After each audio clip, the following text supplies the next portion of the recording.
Alright guys, waiting on everyone. Um, Put your name in the questions and answers portion once you enter, so just so I know that you're here.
Hi Samaya.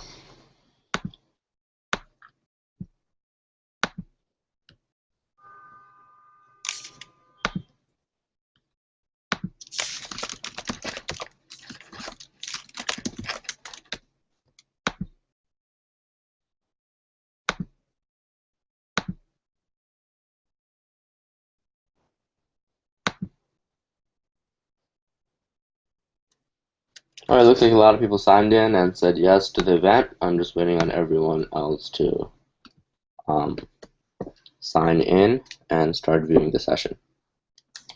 Keep in mind you should utilize the question and answers feature to ask questions. Let me see about the chat feature if that works. We'll just do question and answers. I think that's a little better.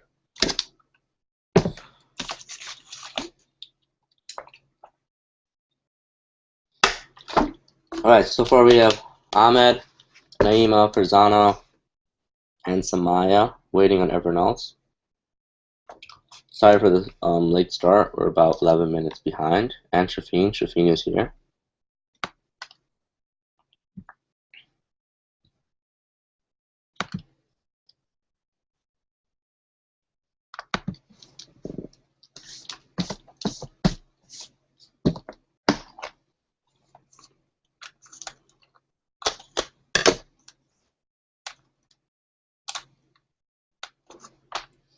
Shafin, did you get your Kaplan book yet?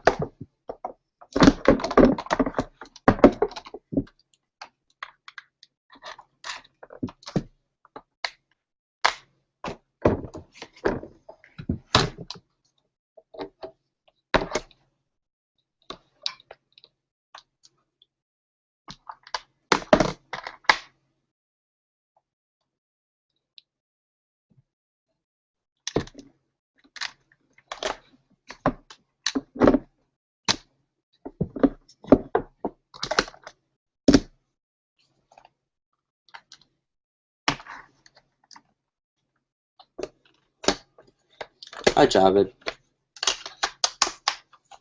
Just getting the tablet set up for the annotations, and then we should be good to go. Oh, Shafin did not get his book yet. Do you know where it is? Naima, Javed, Shafin, Imran, waiting on everyone else. I believe we have a couple others, maybe. Mingmar logged in.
just installing the tablet, and we should be good to go. I'd say we'd start at about 11:17-ish, so keep that in mind.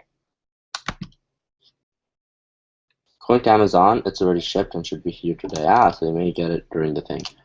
I have the 7th edition, and that's not really a problem.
Alright guys, we have that set up. We have the tablet set up.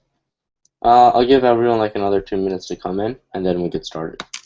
Alright guys, hopefully we all have our Kaplan books out. Hopefully we have all completed it, right? Except with the exception of Shafin, because Shafin did not receive it yet. However, everyone else should have completed the book. Now, I am personally utilizing the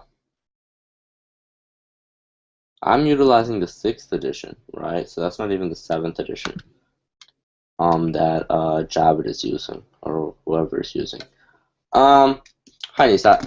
Yeah, so I'm utilizing the 6th edition.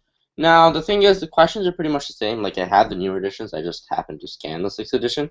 But the questions are pretty much the same. The real difference is pagination a little bit, right? So sometimes the page numbers could be a little bit awry throughout the editions, but you will know based on what section we're in. We're pretty much going to go through the entire book. Now keep in mind that we have 3 days to go over the entire book, right? So it's perfectly fine if we get off to a late start today and whatever, because we have time to catch up right over the next 12 hours. Now today's session will end at approximately 3:15, right? You will have a 15-minute break after the first 2 hours, and that should be good to go. You should have your Kaplan books handy, and you should definitely ask questions, right? If you want to ask questions via the microphone, you can, right? I'll enable it for you. Other than that, we should be good to go. Let's get started, right? Without any further whatever, right? With just everyone else, those of you who come late can see the session uploaded at a later date, right? All right, guys. Hopefully everyone can hear me just fine. Hopefully everyone can see what's on my screen beautifully. Well, okay, so now we're on our table of contents today, and just to keep in mind, we're looking through the entire book, right? Looking through the entire book. It seems like we have a couple sections to talk about, and the Kaplan book is really good because it has a lot of questions actually compared to like the average book. Because I think only Barron's has more questions in Kaplan, but and Power Practice actually. But Power Practice doesn't even have good questions, so that's neither here nor there. But if you take a look, your verbal section tends to have quite a few questions that we're going to go over, like 10 square paragraphs, like a couple logic reasoning, a few reading comprehension. Then there's like an arithmetic packet, and there's an algebra packet, and there's a word problem packet, and then there's a geometry packet. Today the goal is really to go over all of the instructional stuff, as in to go over all of the algebra, the math, the verbal, all of that stuff. Then tomorrow, the goal is to go over in the entirety of practice test 1 in full length detail. Then the goal of the next day, the third day, is practice test 2. Everyone got that? That's really the 3 goals of the day, all right? Now, keep this in mind that we're not going to go over these quickly. We're going to go over these in great detail. I want you guys to know everything there is to know about this entire book, right? Keep in mind, after we go over it, and it's going to be a long 4-hour session, right? You're energized now. You have energy now, but after 4 hours, you're going to be drained, right? Give yourself a short break, maybe take a nap, maybe take a walk, do something, right? And then later at nighttime, right? Because if you study before you sleep, there's the researchers say that there tends to be better retention in the morning, right? So try to review everything we did for that day at nighttime. Got it? So review it. So look, oh, that question was confusing. Let me see if I can do it on my own without a video, right? That question was kind of weird. Let me see if I can do that, right? So try to do all of the questions, right, on your own. That's usually a pretty good, a tool, right? Make sure you practice. Got it, guys? Practice is essential here, all right? Now, we can look at this. This is just some nonsense, right? Available online, whatever, garbage. How to use this book? Garbage. Keep going here. How to use this book? Whatever, emergency plan. We're not an emergency. We're good to go.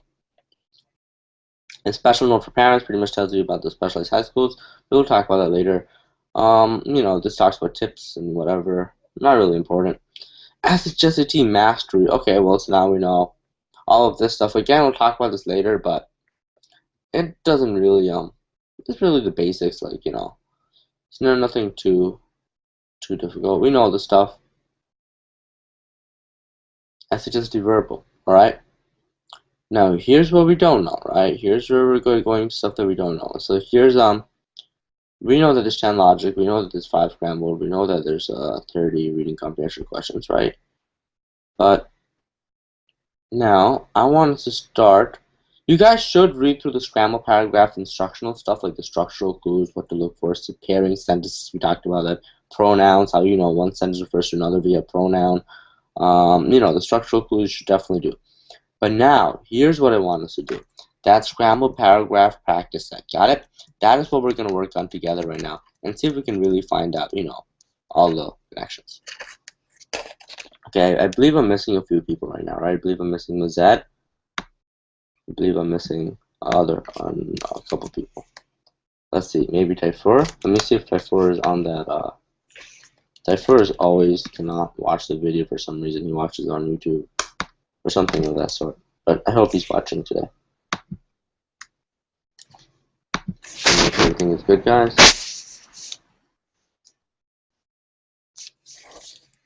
Okay, that looks fine. My operator looks good. People like Lone aren't here, right? So I get to woke up late or something. That doesn't happen. Okay. Alright, guys, those of you who are here, let's get to work, right? Okay. Now, what we have here is a scramble paragraph. We all know that, right? Now we have 3 sentences over here and 2 sentences over here. That's kind of weird. I would have preferred them to, at least print all, 5 sentences on one page. But okay, that's cool. Now, over here, let's take a look at the topic sentence, right? Because that's always what we have first. It is ironic that despite the many successes of scientific medicine, many afflictions stubbornly resist them. Resist all attempts to combat them. Now, some of you may not know what afflictions is, right? Kind of like a higher level vocabulary, if you were to say. But if you take a look, what can you assume using context clues that afflictions is? Well, you can see that it is ironic that despite the many successes of scientific medicine, many afflictions stubbornly resist all attempts to combat them. So what are we combating in scientific medicine? What are we combating?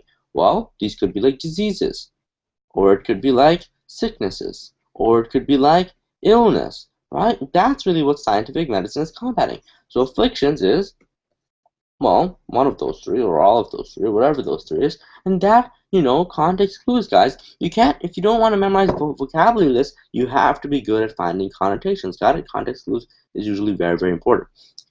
Now let's take a look at our answer choices, right? Q, those affected by this deadly virus. What deadly virus, right? This is a relative pronoun. What deadly virus are we talking about? That's what Q can be first. If body and mind are indeed linked, well, we don't even talk about the fact that body and mind are linked or not. So obviously that, doesn't work. As this connection, again, what connection, right? Obviously that doesn't work. Perhaps the gap in understanding, well, I'm looking back at the topics of this because we kind of don't remember it as well, and I don't see any gap in understanding. Do you? Now let's take a look at sentence U. Until recently, for example, science has been largely powerless in the face of HIV, which seems designed by nature to withstand the weapons of immunologists. Well, that's correct because if you take a look, it says that despite the many successes of science and medicine, many diseases still stubbornly resist all attempts to combat them. Well, HIV is one of them, right? Because, and how does it say it's one of them? It's designed by nature to withstand the weapons of immunologists. Well, what do you think that exemplifies? That exemplifies the fact that, that scientific medicine, being the immunologist, cannot really combat them, right? And that, that the HIV is resisting all attempts for that. So that's why U is going to be first. Everyone got that? After U, well, let's take a look. Well, we know what does U end with, which seems designed by nature to withstand the weapons of immunologists. Well, let's go back up. Those affected by this deadly virus. Whoa, whoa, whoa, whoa. That's good. Those affected by this deadly virus being HIV. We finally introduced a virus. And other modern plagues cannot be blamed. Okay. The scientific medicine is somehow missing something important, right? Okay, so that pretty much tries to say that, obviously immunologists are doing something wrong. They can't combat this, this disease. So Q is number 2. Let's take a look at our other choices. If body and mind, again, we don't really talk about body and mind yet, so obviously that won't come into play just yet. This connection would be, well, what connection? Well, maybe the body and mind, but we didn't even talk about body and mind yet. Perhaps the gap in understanding. Now, this is what I want you to pay attention. You see that the, right? The is what's called a definite article, right? It's called a definite article. And what that means is it's referring to something specific, like the paper. Hi, Mazed, a little bit late. It refers to something specific, right? Like whenever you say, I want the book, you're referring to a specific book. You're not just referring to any book, you're referring to one unique specific book, right? So the gap in understanding is referring to one very specific gap in understanding. Where is the gap in understanding? Well, let's take a look. Over here. Is somehow missing something important. What does missing something important tend to assume? Gap in understanding. After that, right, you can have what? Have overlooked a potential connection between body and mind. Whoa, I read something about that. Boom! Disconnection. Disconnection being the connection between body and mind. 4. Would appear to be an obvious factor for examination, since the brain has long been established as the command center of the body. If body and mind are indeed linked, and this is kind of like referring to the whole idea, future doctors should indicate that, hey, that's kind of like a legacy, right? Talking about something that happens in the future. May be able to manipulate the mind in order to have a healing effect on current intransigent physical problems. Got it, guys? Does everyone understand this grammar paragraph? Got it? It's not so bad. Alright, let's move on. Paragraph 2. Now, paragraph 2, the modern compendia of the stories of Greek classical mythology have relied on the Latin poet Ovid as their chief source, right? Now, let's take a look. Well, the topic sentence pretty much says Latin poet Ovid is the chief source of Greek classical mythology, right? Now, well, let's take a look at which one says that.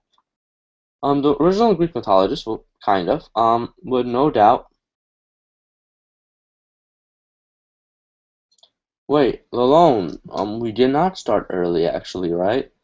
Keep in mind that class sessions, in-center class sessions, start at 11:30, while online sessions start at 11 a.m.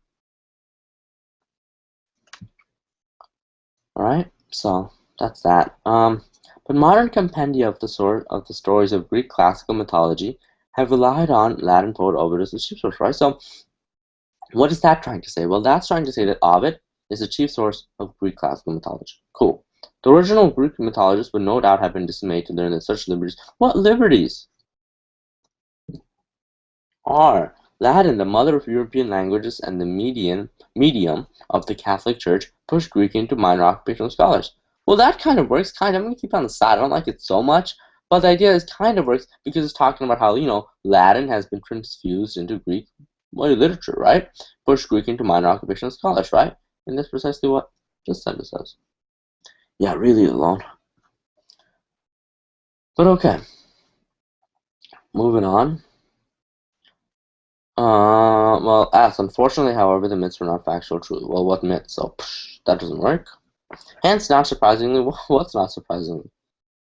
Some of us, famous stories come down to us only in Ovid's pages. Well, that kind of, I can see how someone puts that first, but it doesn't work because it says that, that famous stories come down to us only in Ovid's pages, but the topic then just says that we rely on the idea that, that Ovid is, the Greek mythologists rely on Ovid, but they don't necessarily, Ovid's not necessarily the main writer, they just rely on Ovid. You, as a consequence, you felt free to transform. Consequence of what? Alright, no problem, Malone. Alright, so you was first. Well, wait, why did I say you was first? You was not first. As a consequence of what? R is definitely the best answer, right? R introduces why Latin is so important, and why it makes sense that Latin poet Ovid is the chief source of Greek classical mythology. Now, after R, let's take a look at options. Q, the original Greek mythologists, what liberties, we're not sure. Last, unfortunately, however, myths are not factual to the Ovid. Well, maybe. T, hence, not surprisingly, some of the most famous stories come to us only in Ovid's pages. Well, that works, and I'll tell you why that works. Because over here it says, push Greek into a minor occupation of scholars, right? Well, what does that mean? That means that Greek was not major in the scholarly department, right? Latin was much more important, to write in Latin. And that's why it's not surprising that most of us, most famous stories come to us only in Ovid's, because, that's in Latin, right? So we have R, T, then S. However, the myths were not factual truth to Ovid, as had been he viewed them as sheer nonsense. Wait, I put Q first for this one. The original Greek mythologists would no doubt have been dismayed to learn that such liberties. What liberties? That's what Q is not first.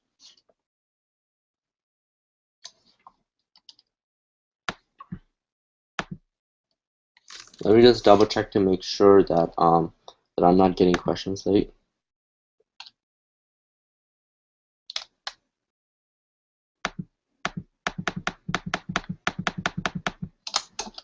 Yeah, I'm not getting questions late.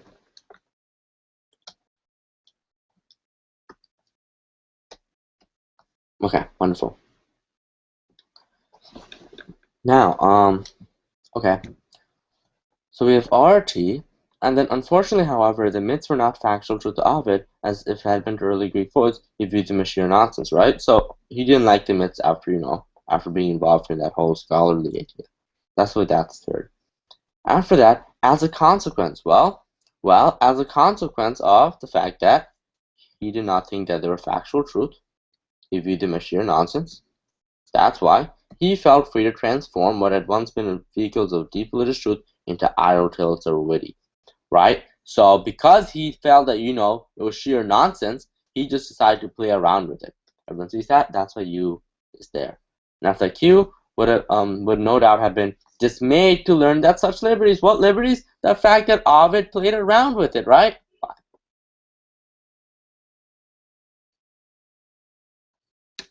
Are there any way you can make this live broadcast go mobile? As in, like, on a phone, per se? Yes, Lalone, you can actually see this on a phone. If you go on, well, if you have an iPhone or an iPod or something of that sort, but if you have an iPod, you have to kind of use Wi-Fi.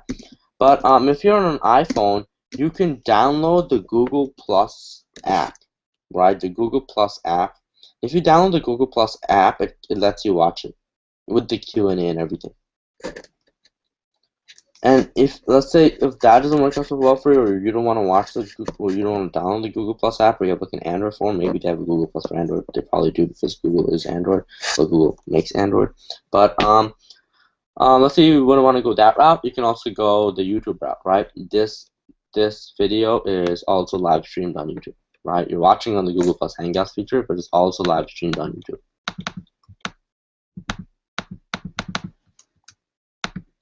All right, moving on.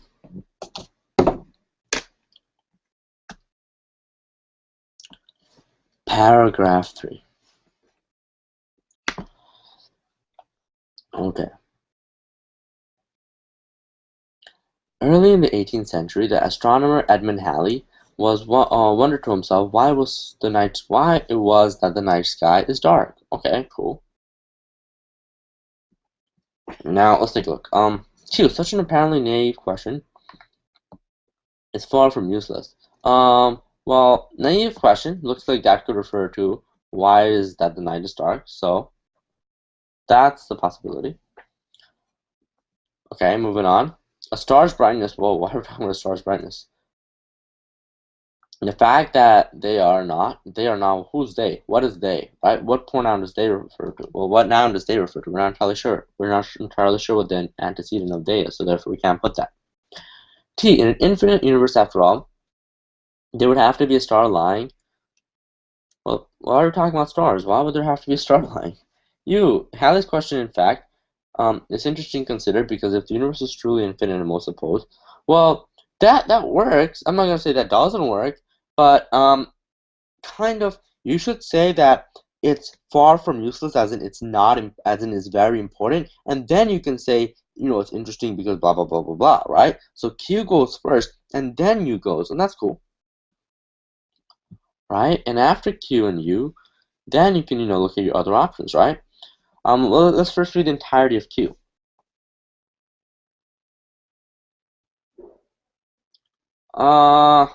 Mazed, I would prefer not to talk about that now because it's a long matter, but yes, it technically did get stolen yesterday, but I am using a newer version of the old laptop, so it's all good. Halley's question is in fact interesting. After all, there would have to be a star lying in every part of the sky. Well, we're not entirely sure why any of that is going to be the correct answer, because well, we didn't read the entirety of U, right? So let's read the entirety of U, and then we can do it. Well, U says, Halley's question is in fact interesting to consider, because if the universe are truly infinite, hold on, what happened? Okay, if the universe is truly infinite, as most suppose, the entire sky would be ablaze at night. Okay, so there we go. The entire sky would be ablaze at night. So that's what that ends with. And over here it says, in an infinite universe after all. So the infinite universe is referring to the fact that the universe is truly infinite. There would have to be a star lying in every possible line of sky in the sky. And that's why the entire sky would be ablaze, right? Because of all the stars. Right? And that's why that's 3. So that's QUT, right? And then after, let's take a look. The fact that they are not indicates that, okay, well, there's something fundamentally wrong with the popular conceptual universe. Okay, that could work, right? The fact that there's not a star lying in every side of the sky. R, the star's brightness stays the same over any distance, so each of those stars would be visible to us, and the heavens would be filled with light. Okay, so R is definitely before S, because R continues on with that idea on how, if a star is lying in every possible line of sky in the sky, then that everything is filled with Earth, right? The skies and the heavens are filled with light, not Earth, right? And that's why 5 is last, because the fact that they're not. The fact that, each of the stars are not visible to us indicates that there's something fundamentally wrong with the popular conception of the universe. Everyone got that? Does that make sense? Moving on. Plugging in a charger.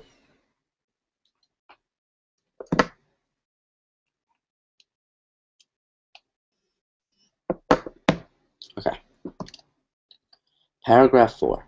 The philosophers in 18th century France had a direct and strong influence upon the revolutionary movement of, well, what happened? I think my touch is off. Yeah, my touch was on.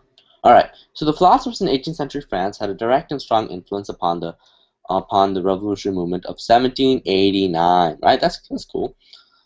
So we introduce the philosophers, and we say they had a direct and strong influence. Cool. This may seem surprising, given that most French people. What could be surprising about this? Nothing could be surprising about this. The miserable situation would be, well, what miserable situation? However, until they were provided with the idea of revolution, the people, what people? Well, the philosophers, we shouldn't call them as people. Maybe the people is like the common citizens. T. In fact, is it safe to say that there would have been no revolution at all without the writings and lectures? Okay, well, that could work because we say that, that they had a strong, direct and strong influence. So that could work, just leaving it on side. They provided a dramatic example to cliche the pen is mightier than the sword. Well, seems to work a little bit better, right?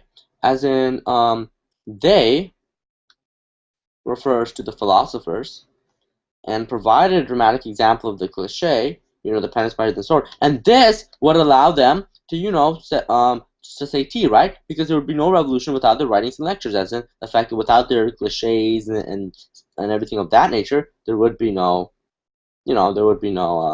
revolution. So that's why U is first and then T. And after that, you can talk about what? This may seem surprising that given the most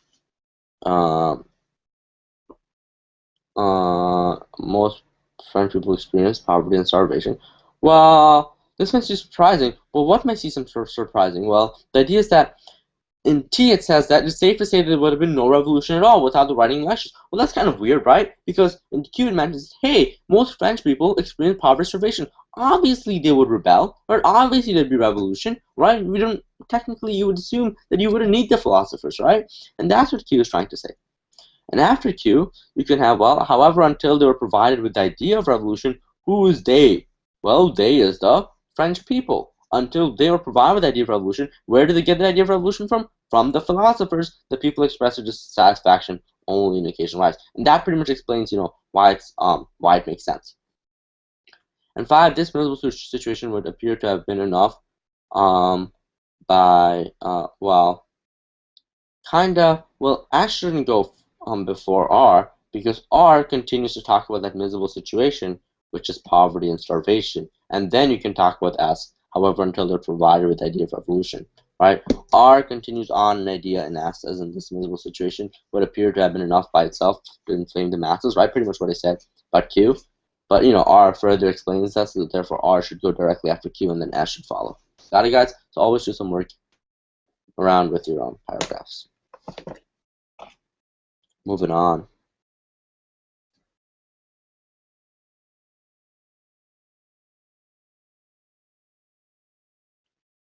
All right, so we have paragraph 5 over here, right? We have paragraph 5. The study of indoor environmental pollution.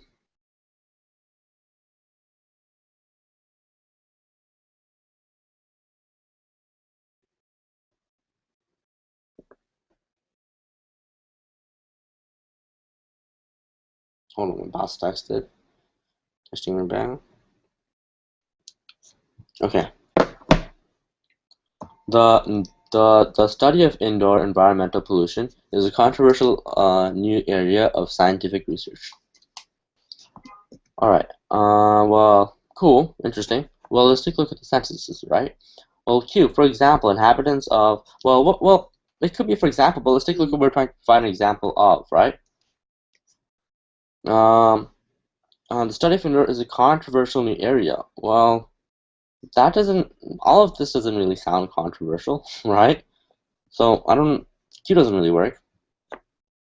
Alright, consequently, it is a serious concern that hundreds of thousands of homes exceed average pollution levels.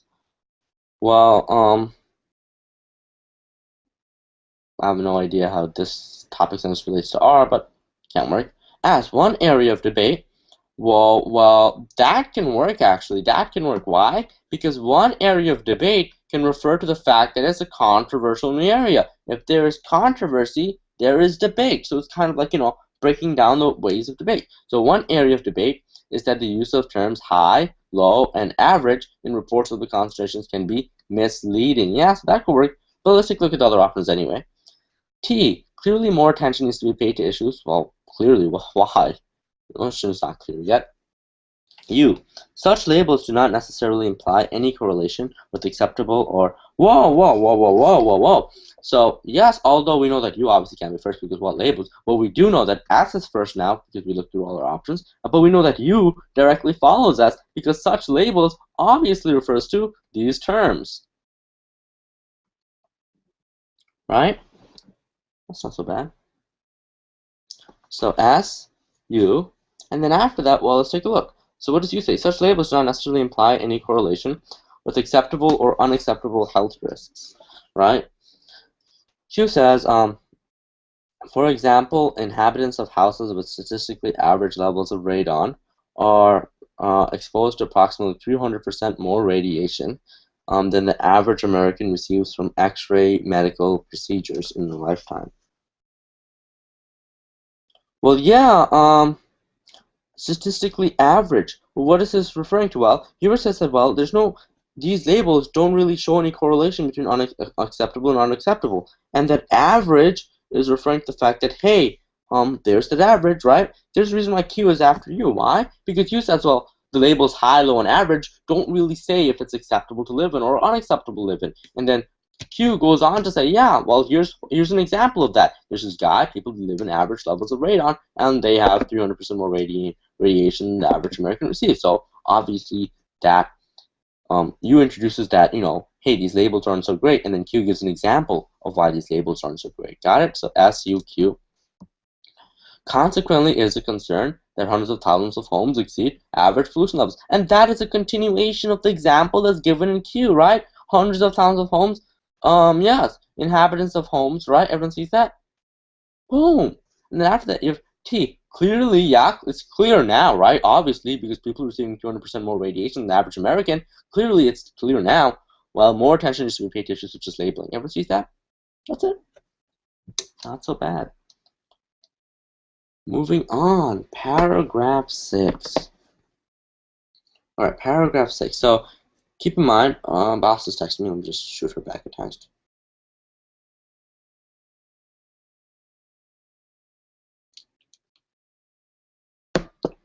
All right.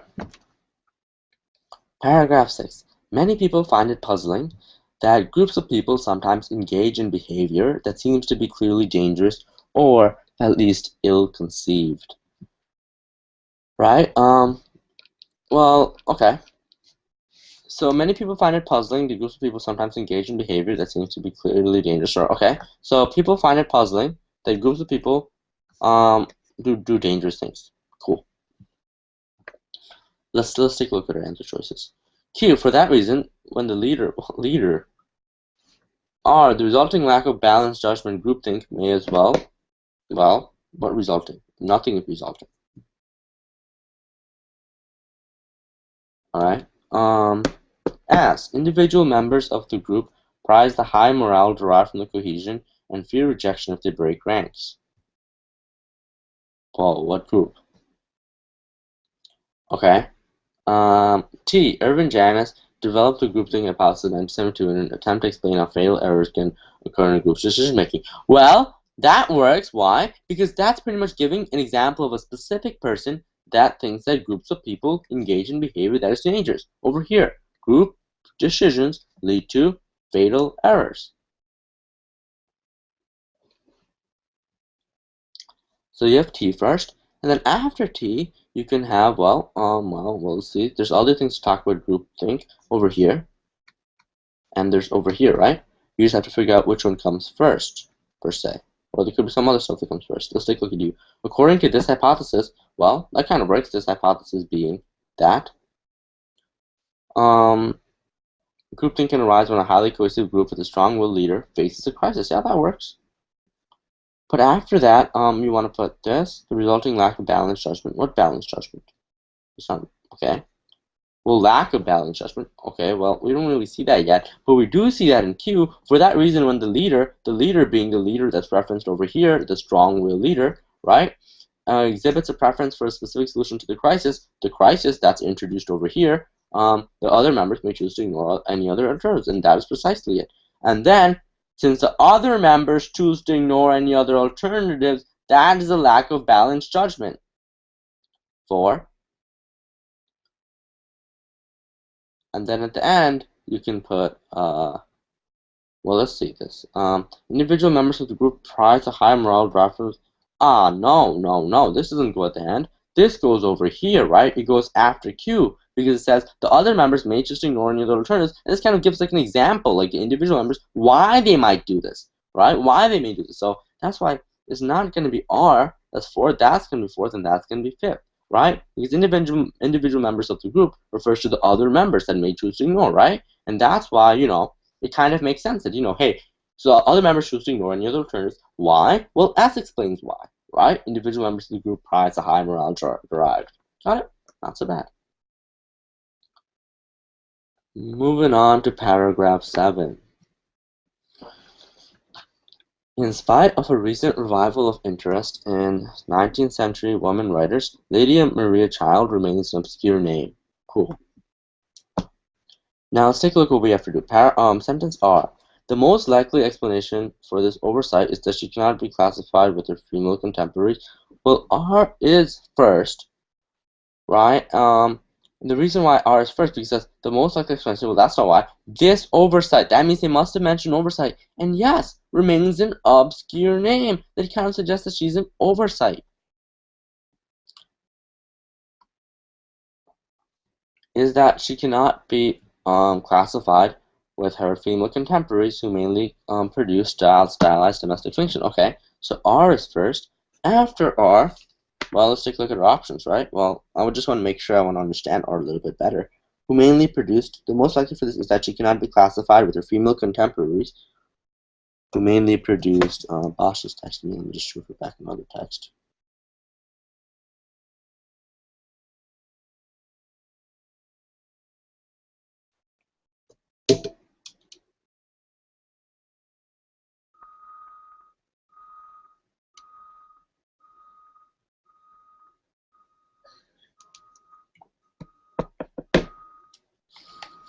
Okay.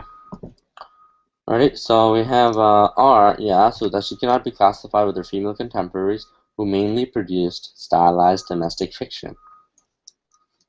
Okay, so that she can't be classified with her, with the people, with her, her peers who produced stylized domestic fiction. Okay, so which answer choice says that? Okay, which sentence continues on with that idea? Q. Child's writing was by contrast politically passionate. She devoted her literary energy to vindicating the rights of women, Indians, and African American slaves. Our gain, though, would not compensate for the fact. Okay, this is kind of weird. So powerful was her voice, in fact, that the abolitionist. Well, okay, so let's talk about that stylized domestic fiction. We should continue on with that concept. And Q really continues on with that concept, right? Because Q says, Child's writing was by contrast politically passionate, as in Child's writing being your stylized domestic fiction, right? She devoted her literary energies to vindicating the rights of women and Indians and African American slaves. So she being the Maria Child, right? Lady Maria Child, and that kind of shows you like a contrast, right, between the stylized domestic fiction, the Child's writing, versus the other one, versus whatever she is, right? So we have R and Q, and now it's getting a little bit convoluted, right? A little bit, but now let's take a look. She devoted her literary energies to vindicating the rights of women, and whatever else, right? But let's focus on that. Which sentence really talks about that? Our gain, though, will not compensate for the fact, but what gain? So powerful is her voice. Well, that works. So powerful was her voice. Well, what voice? That voice. And that's why that's 3rd, right? Probably. Now, after that, what do we say? Well, his endorsement. Whoa, whoa, whoa. Who's he? Well, oh, over here. In fact, the abolitionist William Lloyd Garrison. Well, William Lloyd Garrison hailed her as the first woman in the Republic. And that endorsement, that's an endorsement. Him being William Lloyd Garrison, the endorsement being that she's the first woman in the Republic. That's 4.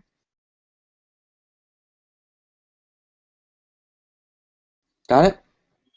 And after that is 5. Our gain, though, will not compensate for the fact that her voice was not sufficiently heard when it would have been most relevant. Guys, can you guys do me a favor? Defer just commented on the video that if I made a video on how to log in and use the Q&A feature and the annotations feature, and I haven't, which I'm sorry, defer, but I will tonight probably sometime if I have the chance. But can someone try to explain to them how to log in? Right, I think it's pretty important. I will make a video on how to use the Q&A feature, but I think it's pretty intuitive. I don't really think it's so difficult, right? But, hey, if you need it, you need it. Let me just try to fix some stuff here.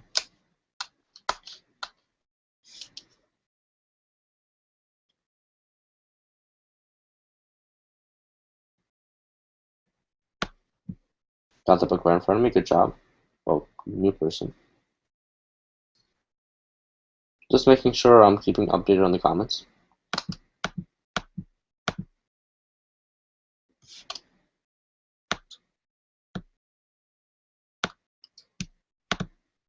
All right, moving on. Paragraph 8. Hope we finished paragraph 7 actually. No, we didn't. His endorsement, right? And then after that, our gain, though, would not compensate for the fact that her voice were not sufficiently heard when it would have been most relevant, right? So our gain, being at the end, that the fact that, even though his endorsement leaves room for doubt with the modern reader being us, so our gain. Let me see that? Not so bad. Oh, let me just reply to a couple of texts. Just give me a second, guys.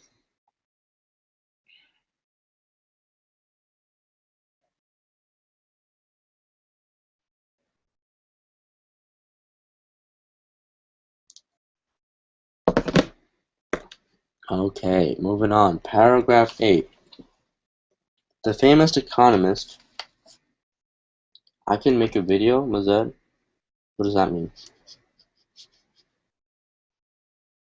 Oh, Mazed, you can make a video on how to do the login thing. That might be wonderful for a typer. Okay, but not now because we're studying. Paragraph 8. Alright, so what do we have? The famous economist Adam Smith, who's actually a pretty famous economist, was notorious for his absent-mindedness and tendency to enter strange fits of distraction. Okay, that's cool. Let's take a look at, which ones are first.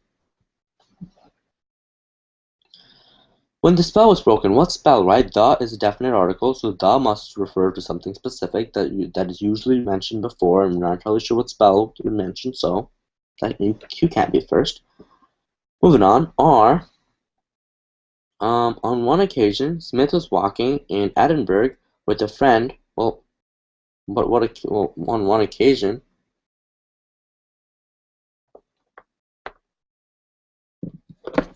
Wait, Lalone just said, how do I comment in the live stream?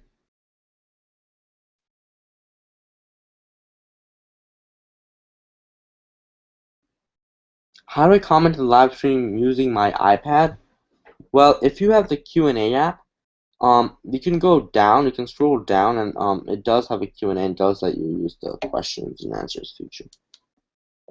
On one occasion, Smith was walking. Well, I guess that works, but we'll take a look at the other options. I'll explain why that works. As he returned the honor, what honor? Smith, who had been thus honored on constant. Oh, whoa, we don't know that. But saluting soldier. Well, encounter the organized love. It is difficult to imagine the spouter person was the father. Okay, that kind of looks like a legacy sentence, right? It is difficult to imagine the spellbound principle of this anecdote as the father's modern economics. Sounds really profound. Sounds good as a legacy sentence. I'm thinking it's going to be legacy. But alright. Now, One occasion seems to suggest that, for example, right, on one specific occasion, right, and this probably, right, this probably refers to the fact that, hey, over here, Adam Smith was notorious for his absent-mindedness, right, and that absent-mindedness, that they're probably going to talk about over here, right? They're probably going to give a very specific example on, how he was absent-minded. So R goes first, and then if you take a look, Smith, who had been tossed on countless occasions, was suddenly hypnotized by the saluting soldier. Well, what saluting soldier? Well, obviously, over here. Everyone sees that? Well, not over there, over here. This saluting soldier, right? With the friend when in guard, the guard being the saluting soldier. So, T is second. And then was suddenly hypnotized. Well, where do we reason about hypnotization? Well, we kind of said the spell was broken. The spell could have been like, he was hypnotized, was broken. He stopped and took up the conversation where he had left off, not realizing he'd done anything out of the ordinary, right? Okay, so yeah, so that kind of makes sense. He was hypnotized and then hypnotized, not hypnotized, but hypnotized, and then and then the spell was broken. The spell was broken. The spell was the fact that he was hypnotized. I'm sorry, I don't know why I like saying hypnotized, but okay, that's 3. And then after 3, well, let's take a look at our options. Encountering, well, I said that kind of sounds like a legacy sentence, right? As in it's profound, as in it's tying everything up. So take a look at S, make sure that doesn't work before we put U. He returned the honor. The honor what? The fact that the soldier was saluting with his cane and then astonished his friend by following exactly in the guard's footsteps, duplicating with his cane every motion of the pike. So this continues on with the specific example that Q was talking about. So obviously that's going to come before U. And then U is going to tie everything up with a nice profound sentence indicating that it is indeed the concluding sentence. Got it, guys? Not so bad. Moving on. How are we doing so far, guys? Therefore, we're gonna finish the book over 3 days, right? Today's Monday, so we're gonna continue Tuesday. We're gonna continue Wednesday, right? Paragraph 9. When we read newspaper quotations, we assumed them to represent exactly what the speaker said. Okay.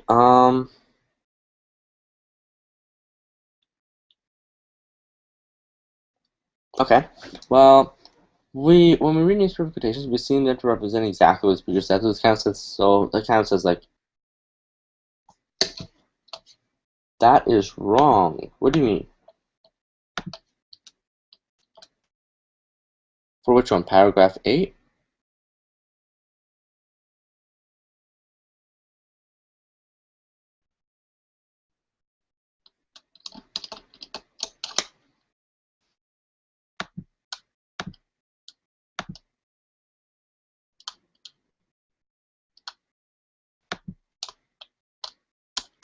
Let me double check the paragraph, right? It's always good to review our paragraphs before we submit them. Let me double check that.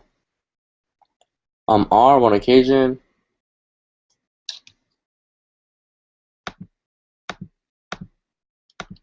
Let me see. On one occasion, Smith was walking Edinburgh. Okay, that's good.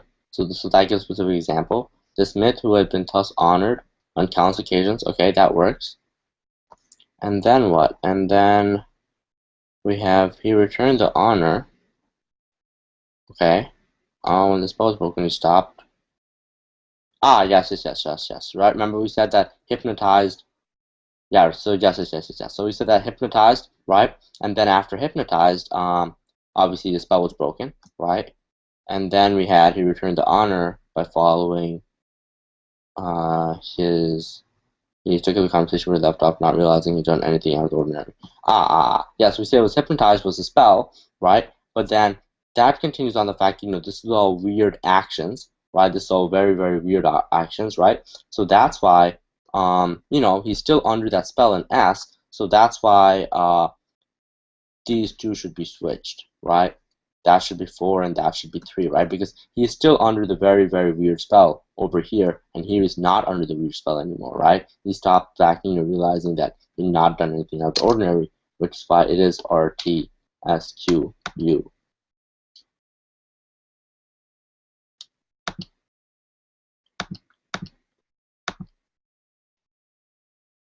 Okay, moving on. Where are we? When we read newspaper quotations, we assume them to represent exactly what the speaker says, right? Let's take a look at Q. People speak with bizarre syntax and contradictions, making it necessary for the journalist to translate speech into prose. Okay. Well, that kind of works. People speak with bizarre syntax, repetition making necessary for journalists to translate. So that kind of explains why we could turn newspaper quotations, why newspaper quotations aren't necessarily journalists, aren't necessarily representing what exactly the speaker said. But keep in mind, I'm not entirely sure why we're saying that just yet, right? It kind of seems like we need a couple more sentences to ease that along. Or journalists must contend, however, with the fact that exact quotation of human speech would be virtually unreadable. Well, well, while that is true, right? Well, that's fine, but we can kind of make a pair here, right? I kind of see R and Q making a pretty good pair, right? See that? Because it says at the end of R that the fact that exact quotation of human speech would be virtually unreadable. Why? And Q gives an example why. People speak with bizarre syntax, right? So R and Q are a nice link. And then after R and Q, well, let's take a look. We can build around that. As indeed, the idea of a reporter inventing rather than reporting speech is repugnant, as in, like, you know, very bad, because some like, you know, we should reject it because so much of our knowledge comes from what we read in the press. Well, yeah, that makes sense, right? Because that makes sense as the first sentence. Because here we say, you know, we assume people do, you know, represent what exactly the speaker says, and then S is like, yeah, well, it's, you know, it's okay to assume, but you know, but you know, it seems common that we should assume because it'd be criminal for, you know, reporters to make up stuff. So S, you know, continues on with like the incorrect assertion that, you know, the topic sentence introduces, right? T, when the speaker does not recognize the quote as his or her own, however, the journalist has taken too much license. Well, I see where that plays in. That kind of plays in with the idea of R and Q, like, you know, when journalists, when, you know, that is making it necessary for the journalist to translate speech into prose, then maybe you could say T. But let's take a look at you. These translations may not be exact quotes, and these translations being the fact that the journalist has to translate speech, right? So therefore, you should make that pair. You should add on you. Right? Because these translations must not be exact quotes, but they're valid as long as they remain faithful to the subject's thought. And then you can say T, right? When the speaker does not recognize the quote, as in is not faithful to the subject's thought. And then you can link that back all the way where we had us S, R, Q, U, T. Got it, guys? Do some pairs when things get difficult, and it's not so bad. Moving on. Paragraph 10. The thistle is a type of prickly plant. Hold on, my computer says that, and I said later. Okay. The thistle is a type of prickly plant that goes throughout America, right? Okay. His cry, who? His cry, who? Whose cry? Or in Scotland, the thistle, however, why are we saying however? The thistle has been cherished national flower for centuries. Well, I'm not really sure this is the opposite of that, but okay. S. According to legend, well, as marauding Norsemen crept toward a camp full of sleeping Scottish soldiers, one invader stepped on a thistle and let out a yelp. Well, I guess, but I think you have to introduce Scotland first before you can talk about the whole Scottish legend, right? So, you know, that shouldn't be there. Maybe R and S or a pair you can make. And then one invader stepped on a thistle and let out a yelp, and then that yelp is the cry, right, that awoke the Scots, you know, because they were sleeping. So you can see R, S, Q. And then, so we kind of already got, you know, a pair down. On that continent, most thistles are considered wildflowers not worthy of much attention. Okay, well, that's cool. On that continent, what continent? North America. That's really the only continent that's mentioned, right? So T is obviously going to link directly to the topic sentence. Let's take a look at where U falls. U could fall between T and R. It could fall, you know, after Q. Let's take a look. Ironically, I'll be right back to restart. Okay, good. Okay, don't worry about that. Ironically, the thistle's protective features protecting not only the flower but the nation. Well, where does this make sense? Well, in the little story where it says they fell upon their attackers and saved their nation from conquest. And that references the fact protected not only the flower but the nation, right? So use it then. TRSQU. Got it, guys? Not so bad. Make pairs always helps. Got it? It's easier to link pairs of sentences than it is to link individual sentences one to another. Got it? Let's take a short 10-minute break, right? You can look through the answer key if you need to. Let's take a short 10-minute break, and then we're going to go over the logical reasoning. Got it, guys? Let's take a 10-minute break. We're going to reconvene at about 12:20.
Yeah, you guys still get a break at 1 o'clock to Lone's question.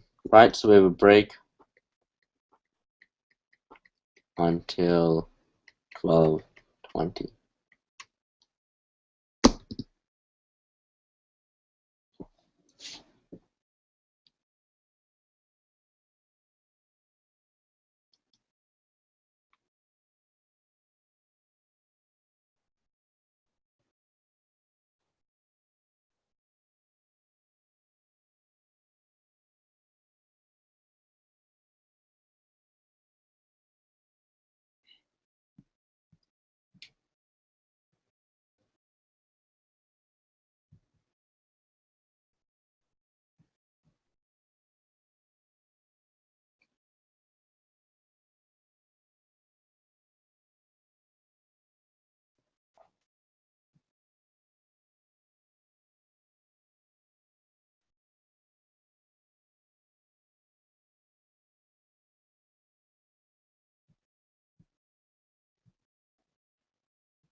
Yes, we probably will be doing math as well, right? Today we're gonna finish going over the logical right now.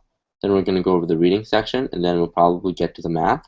And then tomorrow we're gonna finish the math, and then do practice test 1. And then the following day we'll finish practice test 2, and then the following day after that we'll do practice test 3, right? So Monday, Tuesday, Wednesday, we should be done with the entire book. And then the following week we'll go over McGraw-Hill, and the following week we'll go over Barron's.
Well, having attended Stuyvesant, there's about 15 to 18 students that do get in via the ninth grade exam every year.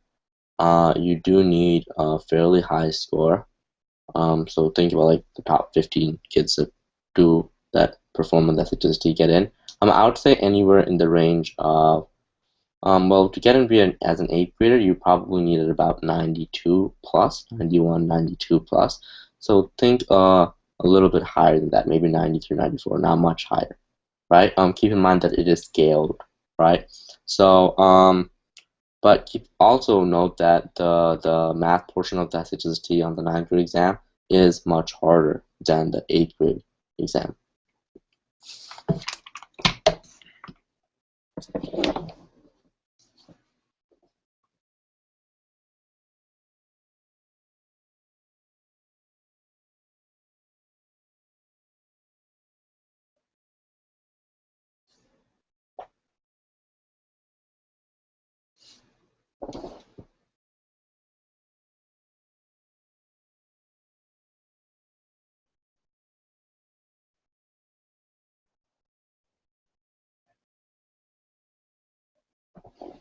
Yup, and it's Stuyvesant, as in Stuvesant.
There are no 9th grade questions in the Kaplan book.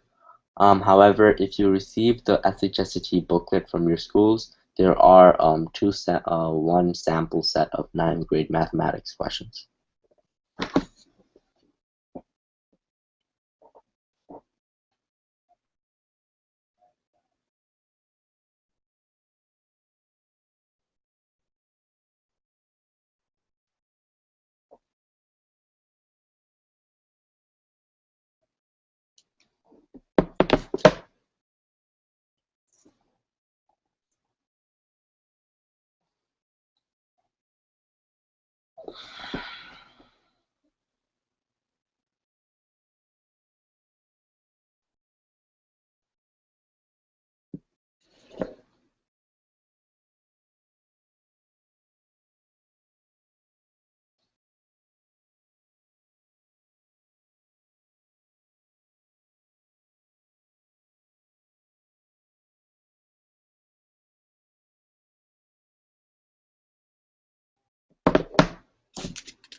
All right, good, Nisa. You're back. We're gonna get started in like 30 seconds.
Well, you didn't get accepted to Stuyvesant because Stuyvesant requires it about 562, 570. And that's like the cutoff. Most people usually get about 600 on the exam.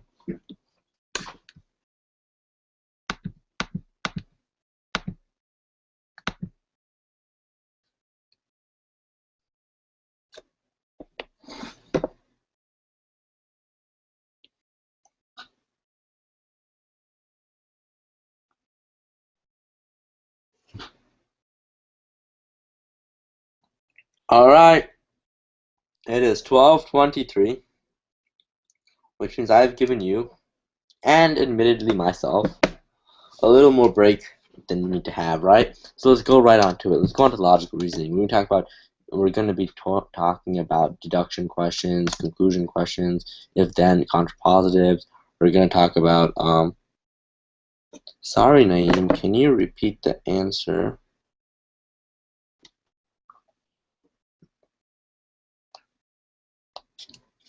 Can you repeat the answer to my question? No, alone, we will still have that break. We're going to have a break after every section we do.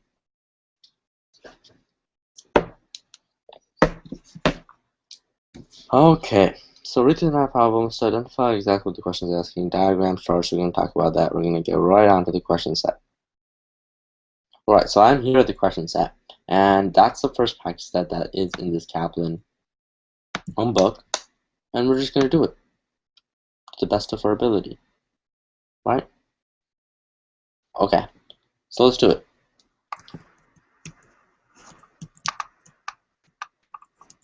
Alright, let's start over here. Alright, so we have a jury reaches a verdict. Is my thing working? My thing's working, yes, good. Okay, maybe lagging? It's not lagging. Okay, it's not lagging. Alright, good. A jury reaches a verdict when all of its members have come to a unanimous agreement. In one recent, well-publicized trial, the judge thought that the jury had reached a verdict. Okay, so until it was learned that one juror had never been able to agree with others. This proceeding was ultimately declared a mistrial by the judge. Cool. Now we know what? What's the facts? A jury reaches a verdict when all of its members have come to a unanimous agreement. And we know what? One juror had never been able to agree with the other, so that means that there is no verdict. Got it? A, the jury never actually reached a verdict. Yes, that's precisely it. Got it? Because one juror had never been able to agree with the others, and because of that, we need all jurors to agree, right? Because when all of its members agree, right? So since one juror didn't agree, that kind of makes it not a verdict. That's A. That's it. Moving on, number 2, the answer is over there, but okay. In the 1920s, people diagnosed with disease X were not expected to live beyond 6 months to a year. So we're not expected to live beyond 6 months to 1 year. How many people diagnosed with disease X are able to survive for 5 years and even longer if they receive early treatment? Well, we know what? People diagnosed with disease X were not expected to live beyond 6 months to a year. Now many people diagnosed with disease X are able to survive for 5 years and even longer if they receive early treatment. Good. Modern medicine is now capable of curing disease X. Well, it doesn't cure, maybe lengthens your lifespan, but doesn't necessarily cure. Gee, most people no longer die from disease X. Well, they can die. It's not that they don't die, it's just that they live a little bit longer. H, disease X is more easily cured. Again, it's not cured necessarily, and we're not sure about other diseases. It doesn't talk about other diseases at all. J, progress has been made in the treatment of disease X. Yes, we know that for a fact. Before, you could only live up to 6 months to a year. Now you can live up to 5 years and more with treatment. So J looks like a possibility. K, the worst outbreak of disease X was in the 1920s. We're not sure about that. Maybe the 1910s had it worse. We're not entirely sure if that was the worst outbreak. It never says that. Got it? So K is off. And that's why J is the correct answer. Well, not K. J is the correct answer. Number 3. The maximum time a member is allowed to run on a treadmill at City Fitness is 30 minutes. Bernard has been running on a treadmill for at least 45 minutes. Based only on the information above, which of the following statements is a valid conclusion? Well, we know what? That the maximum treadmill member is allowed to run City Fitness is 30 minutes. Bernard has been going for 45. Well, we're not sure if he's at City Fitness, right? We just know that he would not be allowed to do that at City Fitness, okay? What page am I on? Well, I am on the practice set, the first practice set in the logical reasoning question. My page number is 43, but the different editions kind of have a little bit different paginations. But I am on page 43 on mine. But okay, even though you see 56, that's a scan, because I scanned the front pages also. Now,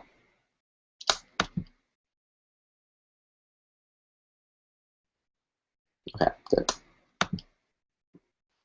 The time limit has been established in order to give every member a chance to run. Well, you would assume that, right? As in every member a chance to run. You assume that, that's why it has been established. But that's not necessarily the case, right? We don't know that. The question doesn't say that. You cannot deduce or make a conclusion based on something that's not said explicitly, right? The question never says why it was created. It just says there is a time limit. It never says why. B. If Bernard is not violating City Fitness rules, then he is not running at City Fitness. Well, clearly, this seems to be the most logical one, because if he's not violating City Fitness rules, right, because he should be violating City Fitness rules, but if he's not, that means he's not running at City Fitness. Well, that makes sense. C. If Bernard is running at City Fitness, he will have his membership revoked. Well, again, we can assume that he will have his membership revoked, because obviously he's doing something wrong, but we don't know what the punishment is, do we?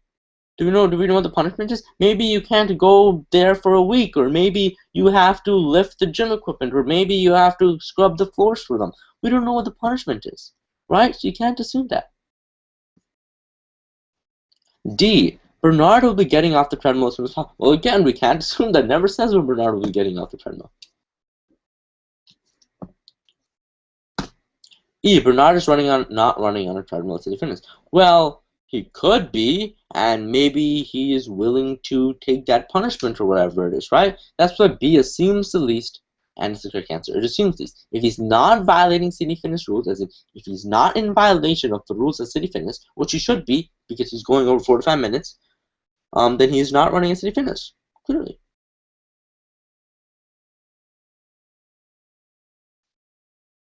moving on. Making sure I'm keeping up with your questions.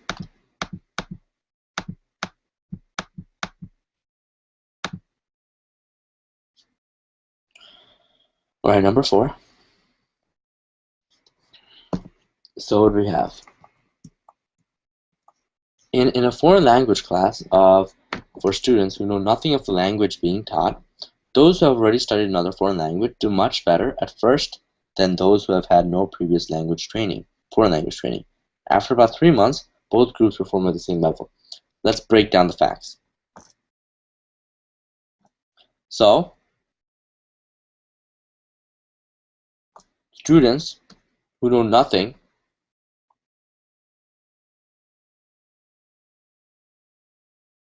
being taught, those who have already studied another foreign do much that. Okay, so those who have already studied do much better, right, than those who have no previous foreign language experience. After about 3 months, both groups perform at the same level. Cool. Students with previous foreign language training studied more at the beginning of the course. Well, again, we don't know if they studied more. There could be a variety of reasons why that happened. Stop assuming. F is not going to be correct. Stop assuming. Gee, many foreign languages are very similar to another. Well, that could be a possible reason for why they catch up, but we're not sure. Stop assuming. H. Students who like learning foreign languages learn better than those who not. Again, could be true. Sounds true. Sounds like like this makes sense. But again, does the short blurb say that? No.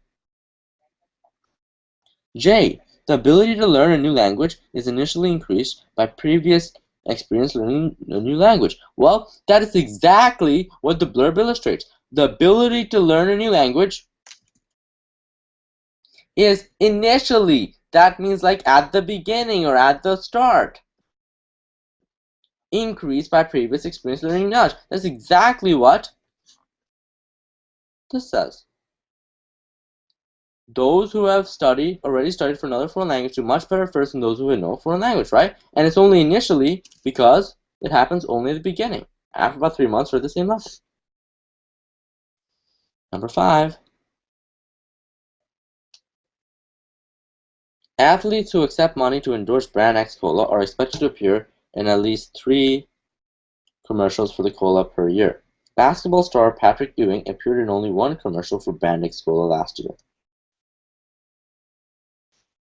Okay, based only on the information above, which of the following statements is a valid conclusion? Well, what do we know? We know that athletes who accept money to endorse brand X Cola are expected to appear in at least 3 commercials. Basketball star appeared in only 1 commercial. Well, it says who accept money, and that's pretty important. It sounds important. 5A.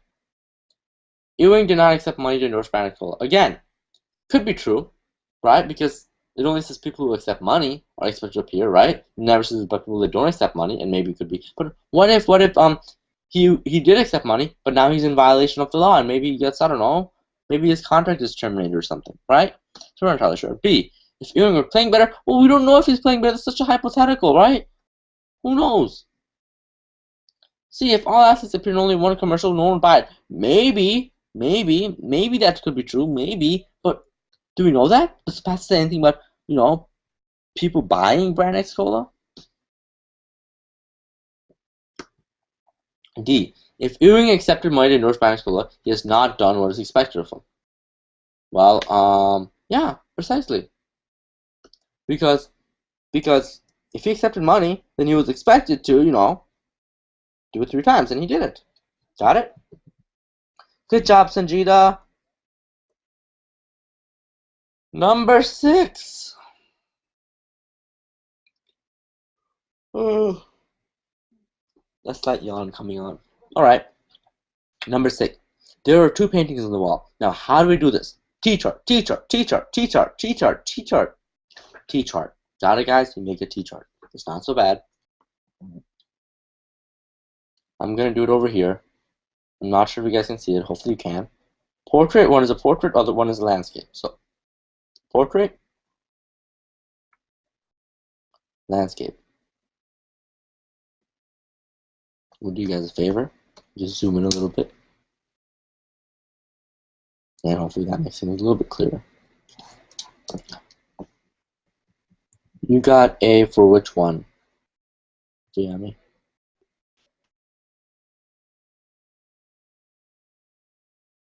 We can go back to the previous question in just a bit.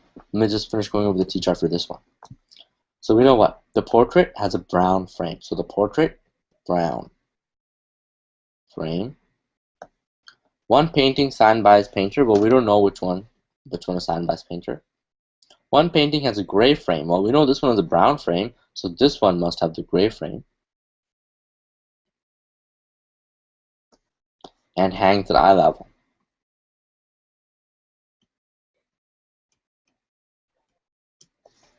The painting that does not hang at eye level, so that's the portrait signed by its painter. That satisfies that one.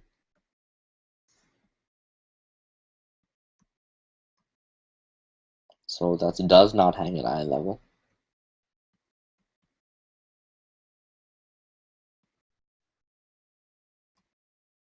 And that's also going to be signed by its painter. Alright? Got it? Alright. Now, the landscape painting was signed by its painter. No, we don't know that. G, the landscape painting is a brown frame. No, it has a gray frame. H, the portrait hangs at eye level. No, it does not hang at eye level. J, the portrait was signed by its painter. Yes, it was. Portrait signed by painter. Got it? And that's why 6 is J. Moving on. A woman has exactly 4 daughters. Carla, Gerda, Edith, and Flora. Carla's older than... Okay, so this is like a matching... It's like a sequencing game. Not a matching game, but a sequencing game. We kind of put things in sequence. Alright? Now let's take a look. I'm just going to do 1, 2, 3, 4. I'm going to do oldest here. I'm going to do the youngest. Got it? Always need some order. Maybe old to young, whatever it is. You need some order, right? Carla is older than Edith. So we're not entirely sure where she is, but we know that Carla would be to the left of Edith, because she's older, but younger than Gerda, so Gerda would be to the left of Carla. If Flora is Carla's only twin, so Flora and Carla are the same, right? Same age. Then we know that what? Okay, so we know that Gerda is older. Then we have Carla slash Flora. Carla slash Flora, obviously they're the same age. And then we have Edith. Gerda is the youngest? No. Gerda is the oldest. Edith is the youngest? Yes, Edith is the youngest. B. Edith is older than both Carla and Flora? No, she's younger than both Carla and Flora.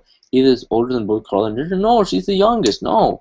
Carla and Gerda are both younger than Flora? No. Carla and Gerda are both... Well, Carla's the same age as Flora and Gerda is older than Flora. So obviously that isn't right. B is the correct answer. Got it, guys? Is there any questions on the previous page that we need to go over? Someone said I got A or something. Is there any questions that we need to go over before we move on to the next page?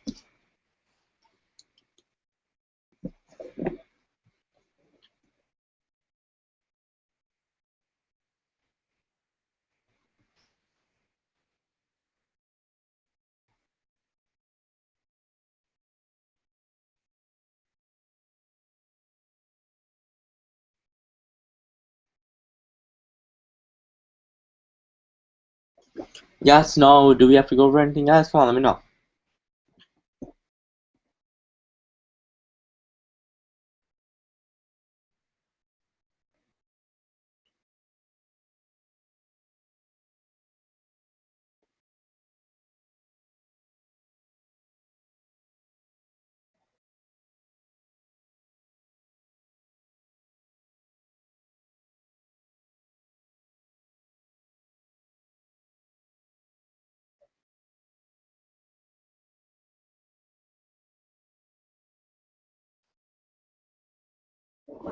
Guys, any questions? Let me know. Come on, guys. I need some feedback.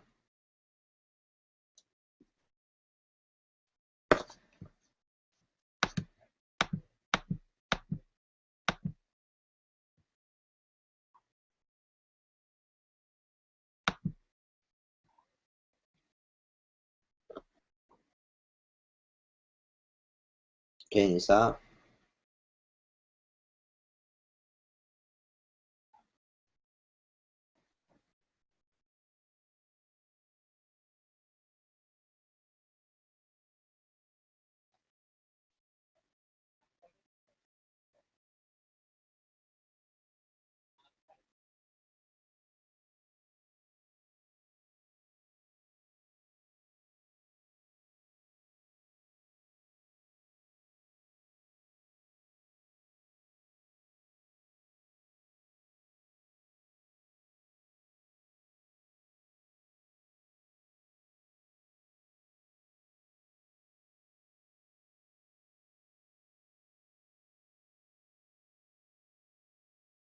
Alright guys, let's just go back to work.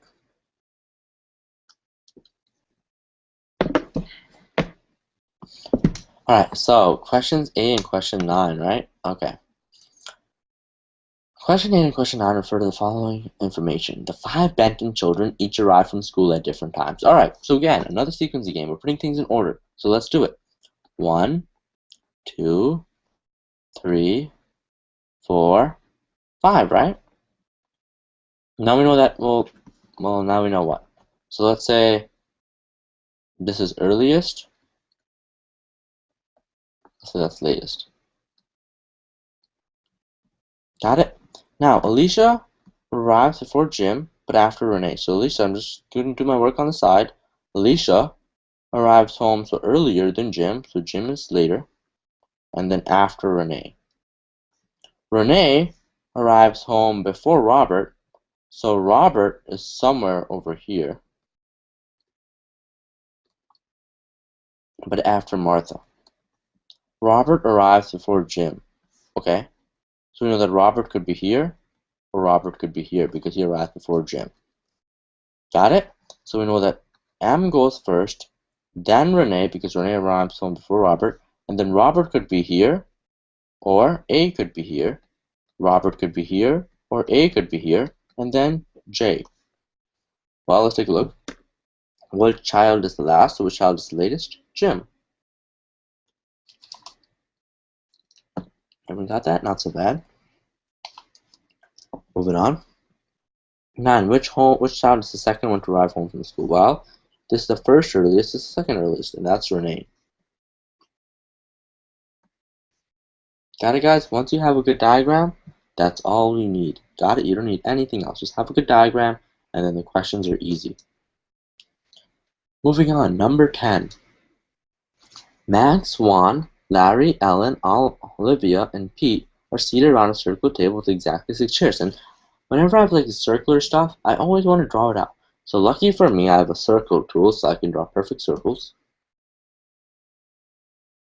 Well, I'm not really sure that circle is perfect, but I hope it is. Then I'm gonna, do my 3, 1, 2, max 1, 2, 3, 4, 5, 6 people. So 1, 2, 3, 4, just make the 5 and 6 here. Got it? Okay, cool. Now Max is not sitting next to Olivia, although Ellen is. So Olivia and Ellen are sitting next to each other. Cool. Okay. There is at least one person sitting between Larry and Pete. So we know that we don't have to care about where we place things. We just have to make sure we keep the relationships in order. So what do we mean with that? We have Olivia and Ellen, right? But that doesn't matter because we put Olivia Ellen here. We can put Olivia Ellen here. It doesn't matter. So we'll just put Olivia. We'll just put Ellen. There's at least one person sitting with us, at least one. So that's not very definitive. Max sits next to Ellen. So Max is sitting next to Ellen. Although they look far apart, they can move their chairs or whatever. And Max is sitting next to Ellen. If Larry sits next to Olivia, one person sitting between Larry and Pete, so Pete would have to be here, and then who else is left? Max, right? Max is not sitting next to Olivia. Who else is left? Juan. Juan would be left here. But see that? Our diagram is full. But how many people are seated between Max and Larry? Max, Larry, 1, 2 each. Everyone got that? Not so bad.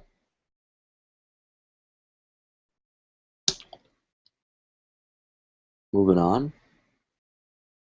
Number 11. Marion is out running errands and needs to stop by the post office. Well, okay. Let me just put it on the side just so I have space to work it out. The post office, the supermarket, the library, the drugstore, and the bank. She must stop at the bank before she goes to okay, so we're kind of putting stuff in order. So 1, 2, 3, 4, 5. So 1, 2, 3, 4, 5. And I know that I'm going to make this first, and I'm going to make this last. Right? Cool. Now, she must stop at the bank before she goes to the post office. Okay. Well, bank before post office. No, bank before supermarket, not post office. Supermarket. Okay. She'll make either the post office or library her third spot. So, post office, library, and either the post office or library her final stop. So, post office, library. If the drugstore is her first stop, so drugstore is here. So we know what? We know must stop at the bank before supermarket. Bank before supermarket. So bank, supermarket, only available spots. Got it, guys? What do we know for a fact? Post office is the third stop? No, it could be your last stop, right? We're sure it's either or. B, the supermarket is the fourth stop? Yep, we're sure about that. Let's see that. That's not so bad. Moving on. 12. Alright, so what does it say?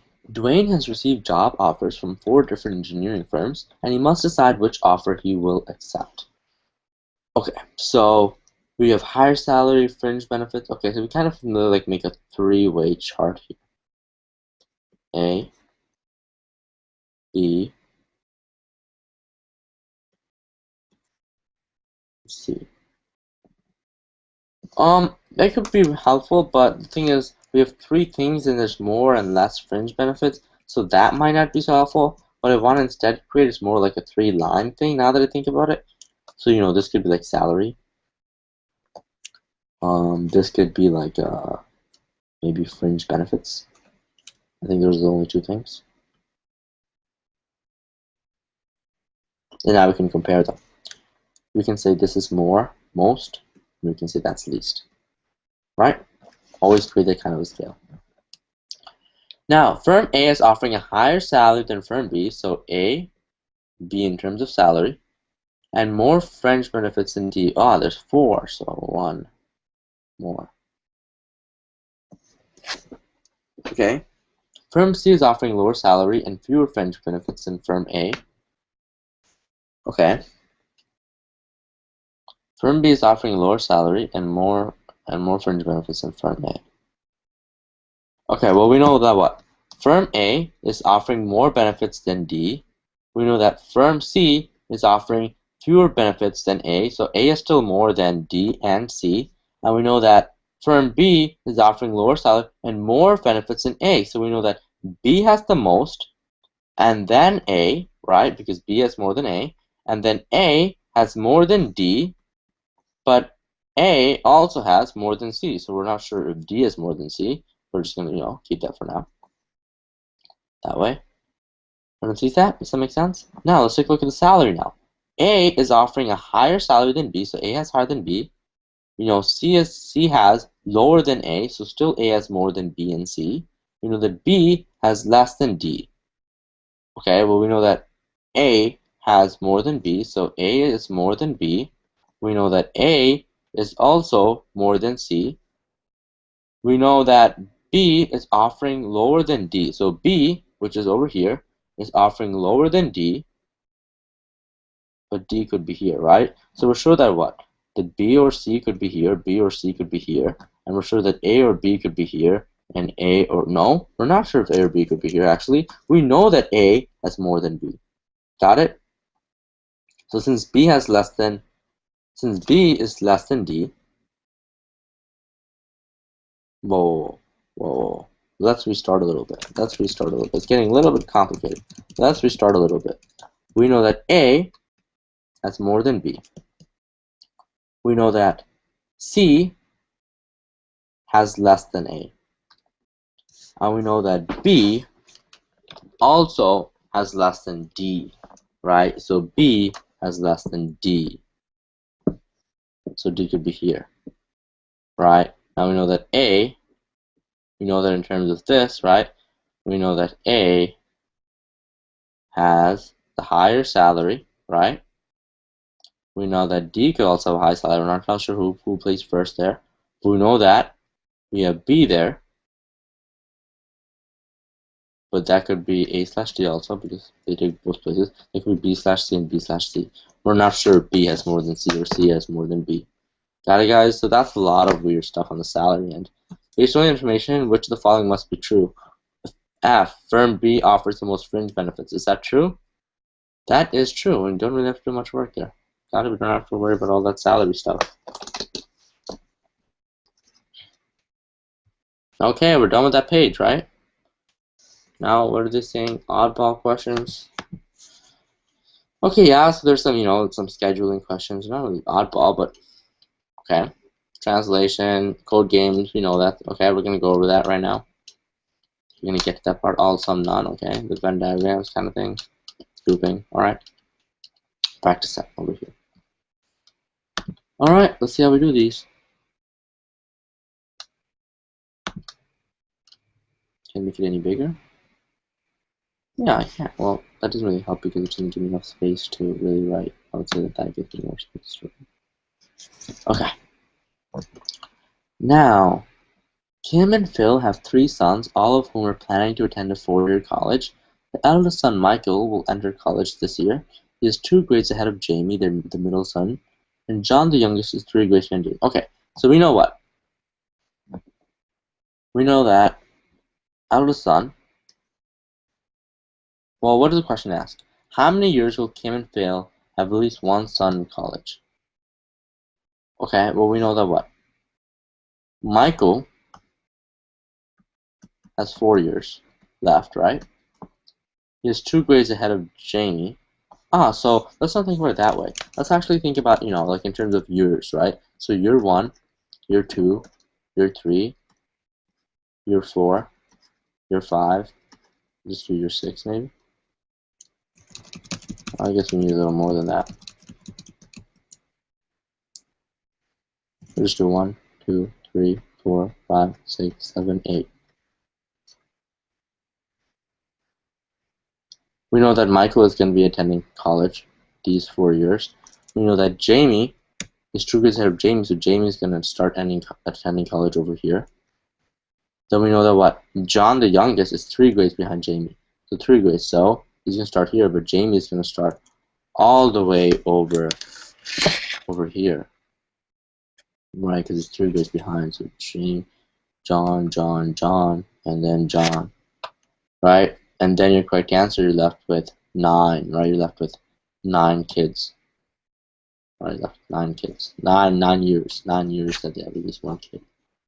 I don't have 3. I mean 13. Oh, you don't, but if you go a couple pages, right now I'm on page, I am on page 53.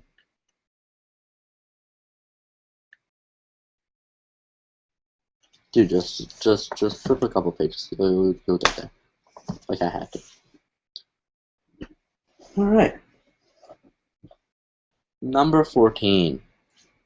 A group of tourists is being led through a famous cathedral by a guide. One family of 4 is Japanese, but at least 3 other tourists in the group are not. All but 5 of the group are Americans. What is the least number of tourists that can be in this group?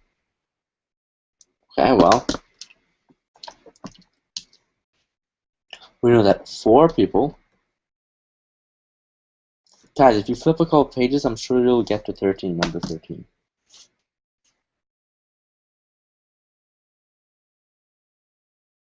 Do you guys have another question in place of it?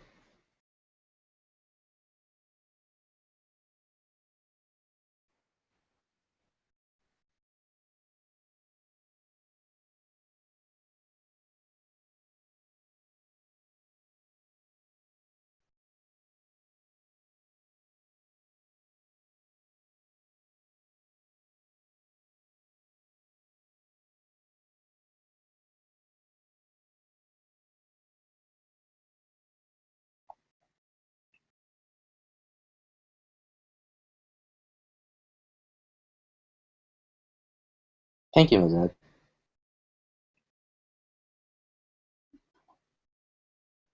Yeah, I told you guys the pagination would be a little bit off, right, throughout the different editions, but they're all going to be there. They're just pagination. We change that up a little bit.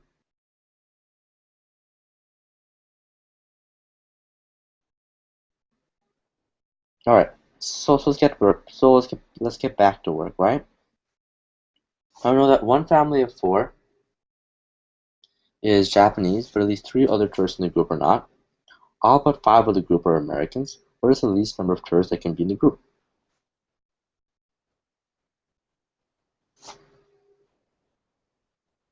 Okay, well, let's take a look at what we can do. So we know that 4 Japanese, and there's going to be 3 or not, at least 3. All but 5 in the group are Americans. Okay. But 5. So 5 people in the group are not Americans. Okay, so if there's 5 people in the group that are not Americans, right? So you can include the 4 Japanese and 1 that's not. You can say one of them is not American. Then you can say 2 of them are American. Got it? So the maximum number of tourists you can have is really going to be, well, 3 plus 4, which is really going to be 7, right? And that's why you're left with G. Got it?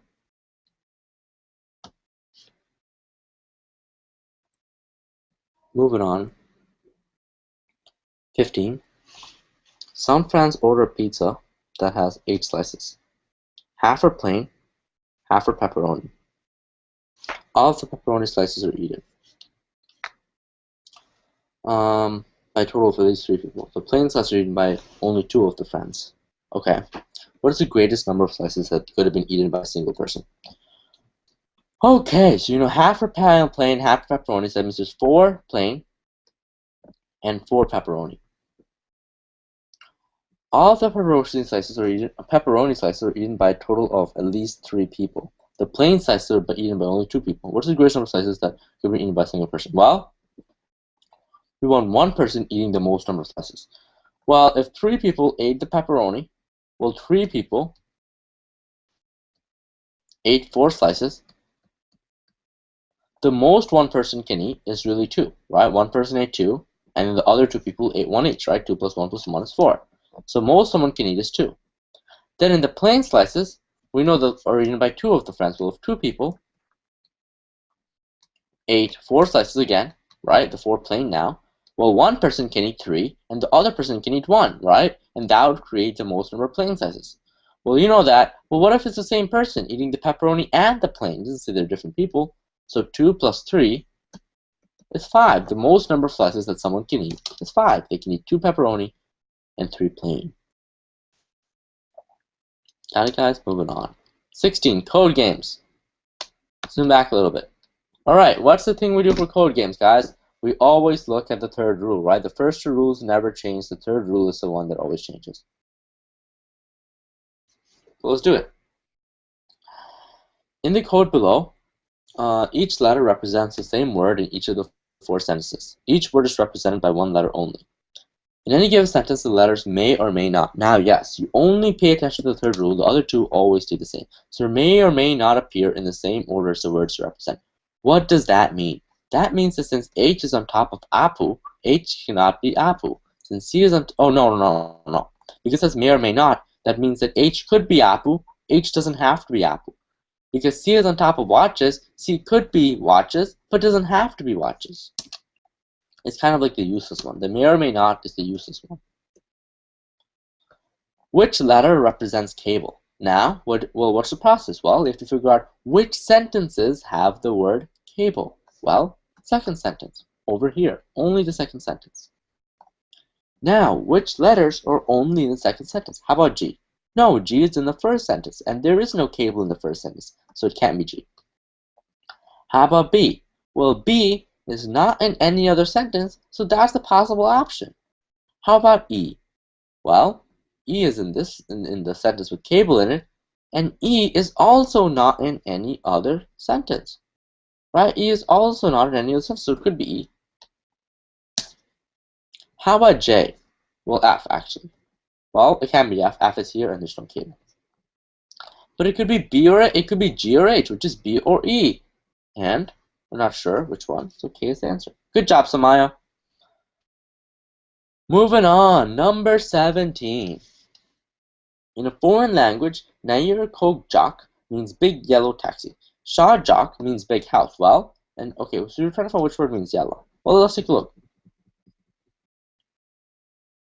We know that Shahjak means big house. Everyone sees that? And Nair Kojak means big yellow taxi. Well, they both share jock. And they both share big. So jock must be big. Now we have Nair De Niro means taxi driver. Well, you have Nair here and you have Nair here, and both words have taxi. So Nair must be taxi. If Nair is taxi and jock is big, and that means big yellow taxi, cog must be yellow. Got it, guys? Not so bad. Number 18. In the code below, each letter represents one syllable. The letters are not necessarily listed in the correct order. Which letters are needed to write the code for gravitate? Okay, we're trying to find the code gravitate. Well, I'm going to pay attention over here. Well, we gotta find grab and itate, right? So grab and itate, maybe. Alright, now let's try to find this. So engraving, you can take the graph from there. Everyone sees that we can take the graph from engraving. But we have to figure out what n is to get rid of it, right? And we can figure that over here. Everyone sees that? Well, we have lighten and engraving. Well, they both share that n, and they both have t.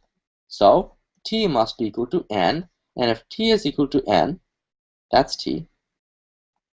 Well, we are left with graving. Well, how about the ing? Well, we have ing over here also, and both sentences have d in it. So d must be ing. So if d is ing and t is n, g or av must be c. Now we're looking for the tate. Well, we have levitate over here, so that's GHP. Well, let's get rid of the lev, right? Well, we have leverage over here, and that has the lev, and they both share G, so we can get rid of the G, so G is lev. Now we're left with itate. Well, that's kind of tough, actually. I guess you need both, right? Because you need that itate, right? Because you need gravitate, right? So that would be HP, and that would be grab. We had a C, so CHP is the correct answer, and that's FPCH. CHP. Got it, guys? Whatever order it's in. Moving on, number 19. All scuba divers are experienced swimmers. Some experienced swimmers swim every day. No businessman swims every day. If the above sentence statements are true, which of the following must also be true? Okay, no businessman is an experienced swimmer. Well, it says no businessman swims every day, but it only says some experienced swimmers swim every day. So they could be experienced swimmers still, right? B, some scuba divers are not businessmen. Well, we kind of have to think about this one. Some scuba divers are not businessmen.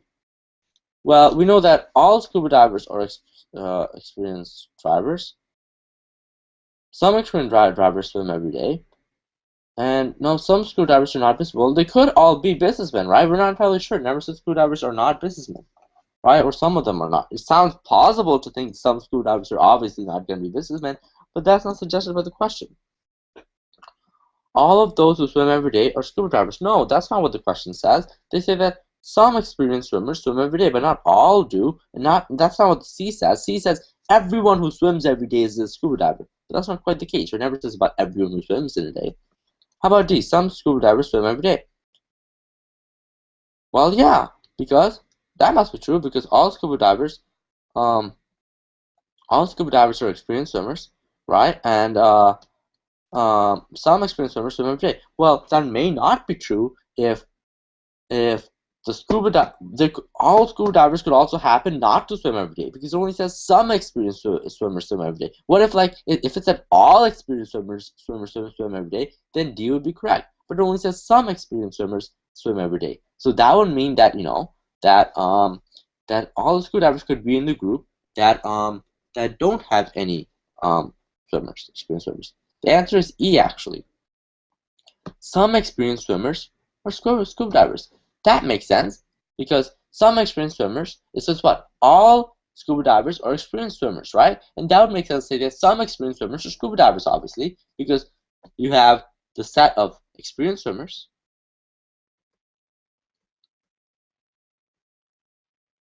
and then you have the set of scuba divers. That would tend to suggest that some experienced swimmers are scuba divers. Got it, guys? There's some correlation. Yeah. Moving on, number 20. All actors are Democrats. Okay? No doctor is a writer, and some writers are actors. Cool. Some doctors are not Democrats. Well, it says no doctor is a writer, so that kind of breaks up the logic. We're not entirely sure what doctors are. No doctor is an actor. Well, it says no doctor is a writer, right? And let's say about acting. H. All writers are Democrats. Well, it never says all actors are writers. All actors are writers. It never says that. Some Democrats are writers. Yeah, because if some writers are actors, then some Democrats must be writers, because all actors are Democrats. Got it? So if some writers are actors, so there's a group of actors, then inside there's writers. Well, some writers, obviously. So it would be like a complementary group. So there's some writers, right? There's some writers that are not actors, and there's some writers that are actors, right? There's a complementary group. And then what? Well, we know that all actors are Democrats, so the group of actors is Democrats. Well, obviously there's some non-actors that are Democrats, but some Democrats are writers, because we know that there are some over here. There are some writers that are actors, and since all actors are Democrats, there's some writers that are Democrats. Got it? Moving on. 21, it is K. 21. Whenever Dieter sings, Jerry gets a headache and Carl groans. This is an if-then question. Got it? Treat whenever as if. So, when D happens, J happens, and K happens. If Carl is not groaning, which the following statement is true. Okay, let's take the contrapositive, right? How do we take the contrapositive? Flip and negate. Flip and negate. Flip and negate. So we're going to flip this and negate it. So that's going to become not J. And the contrapositive and, or the negation of and, becomes or. That's the or symbol, and that's the and symbol. So not J or not K, where we flipped, and now we're going to negate, right? I'm just going to fill that for confusion. So this becomes not J or not K. That's the negation of this part, flip. And then we're going to bring that over to the end. So that becomes not D. Flip and negate.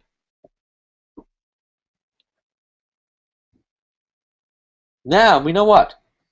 If Carl is not groaning, that's over here.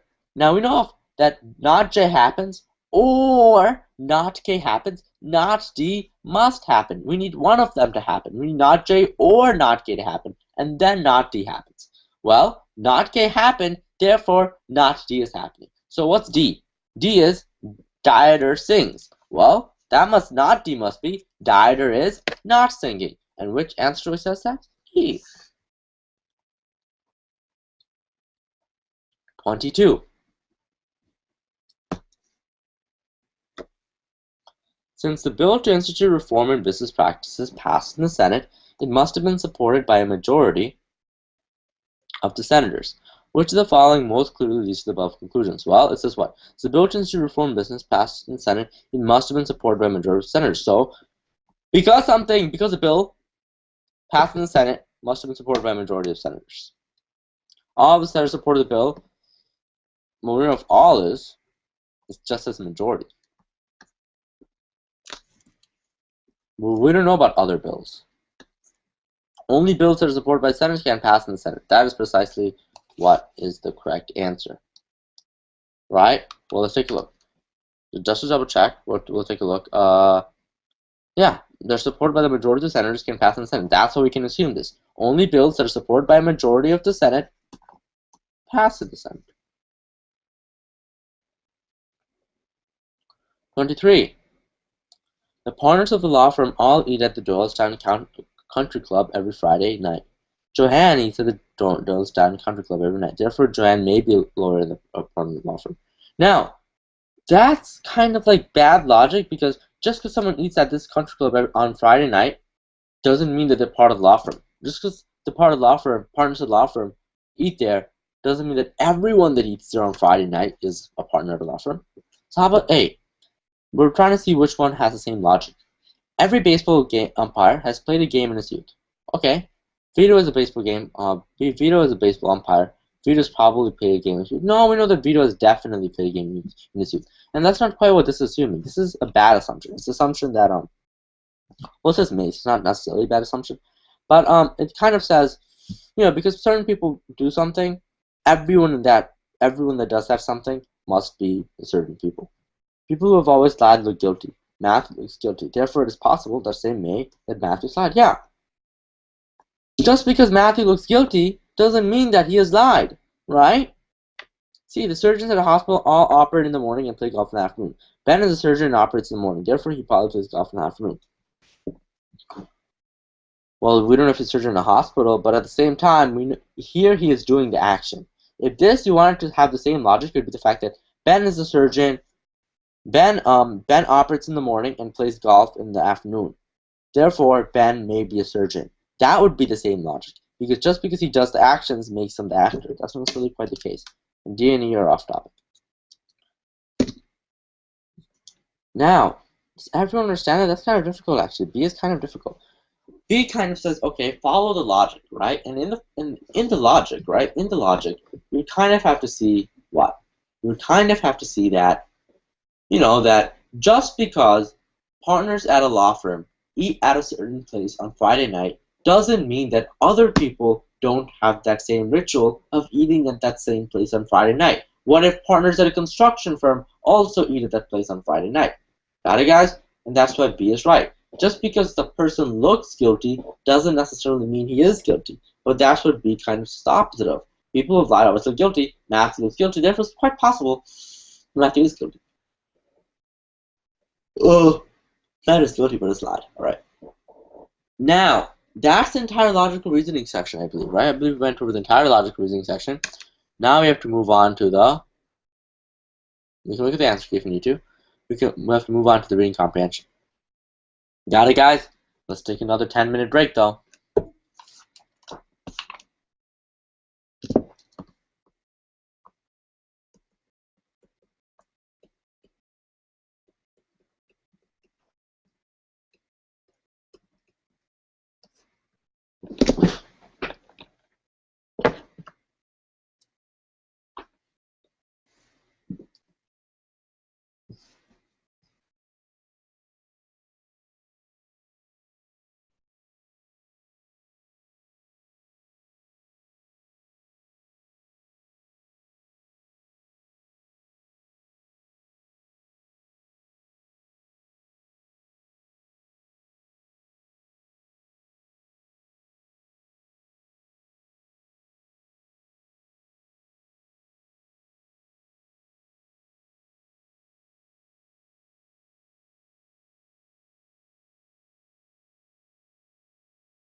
Alright guys, 2 minutes left until break ends.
Alright guys, looks like it's 1:24 and almost 1:25, so let's get back to work.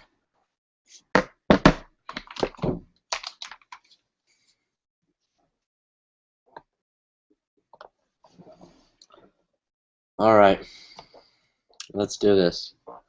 We finished grammar paragraphs, we finished logical reasoning, we're about to do the reading comprehension section.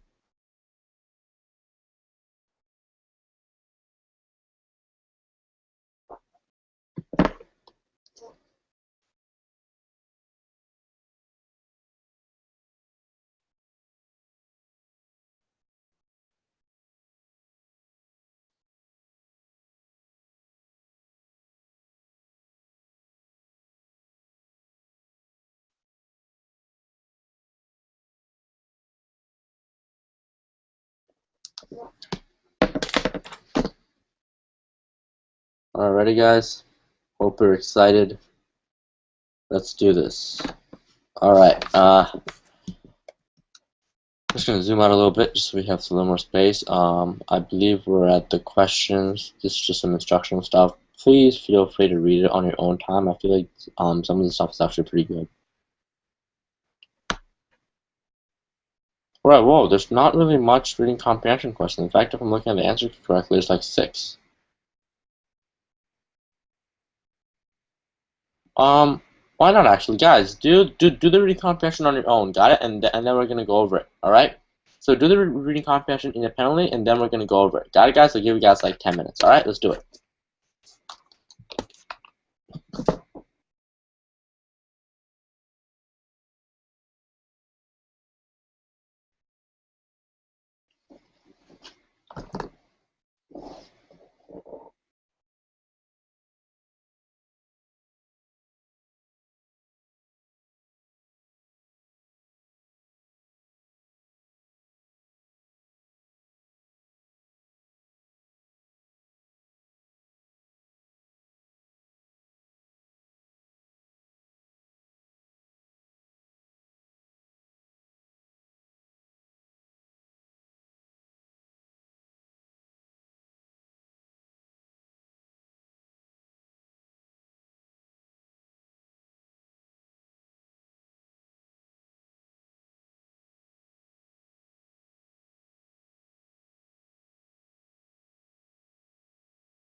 All right, guys. Let's have each person contribute an answer and locate the specific part in the passage that provides the answer. Guys, come on, let's do this together.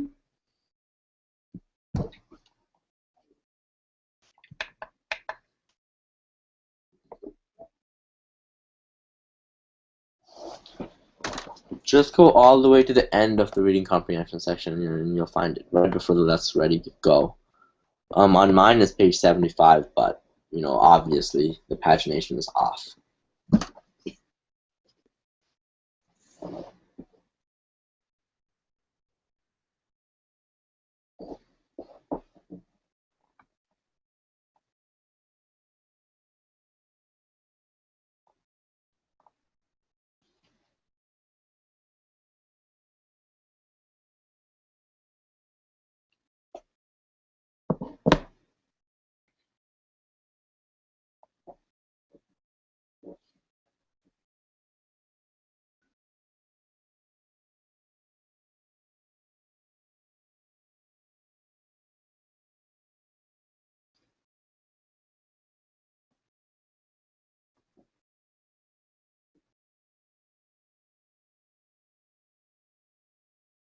Thank you, Ms. Ed.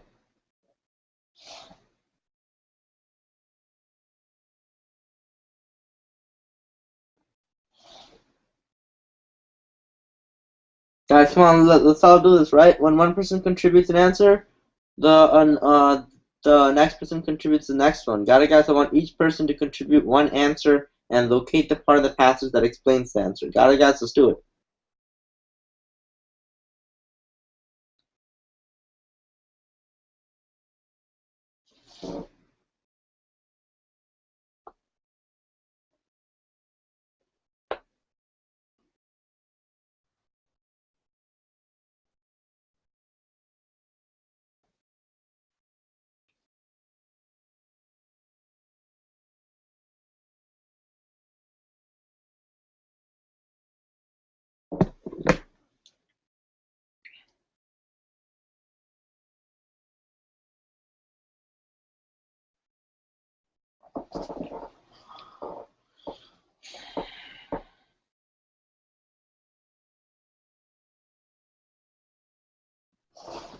You have trouble logging in? What do you mean?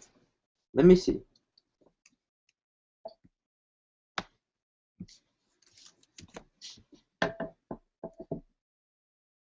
Says that you logged in successfully on your first try.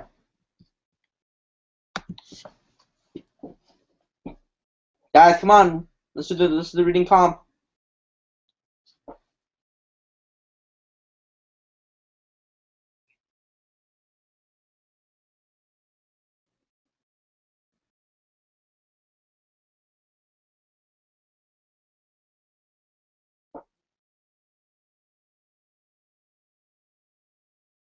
Good job, Mazed.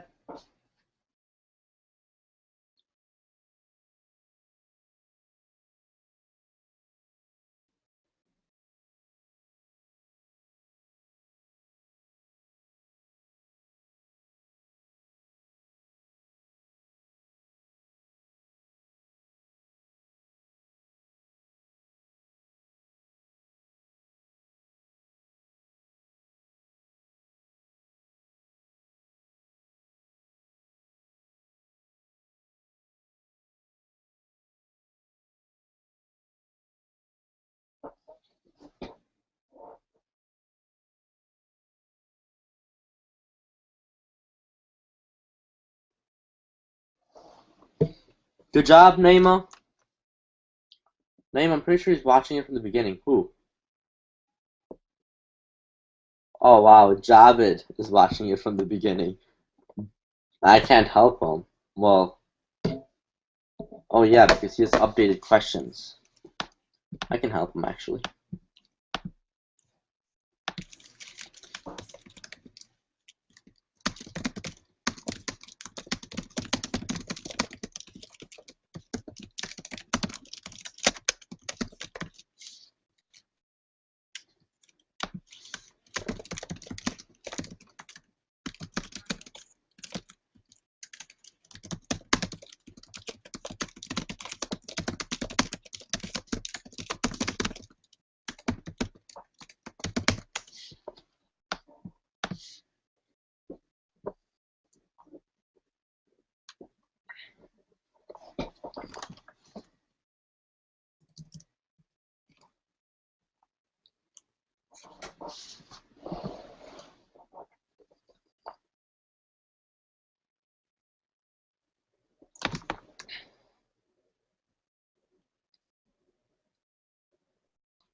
Nisat, number 3 is A. The passive statistically contribute to your career by bringing, yes. Good job.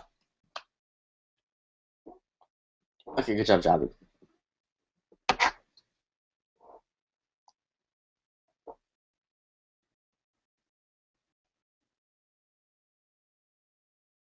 Malone says, well, via the Gmail thing. Malone's comment is 2 is 8, paragraph 3. Good job, Malone, but I believe Naima has beat you to the punch.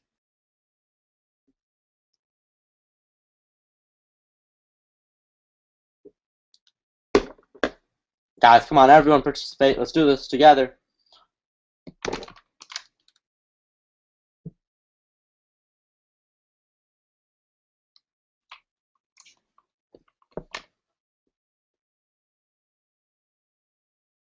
Four is F. Good job, Samaya. Keep it up.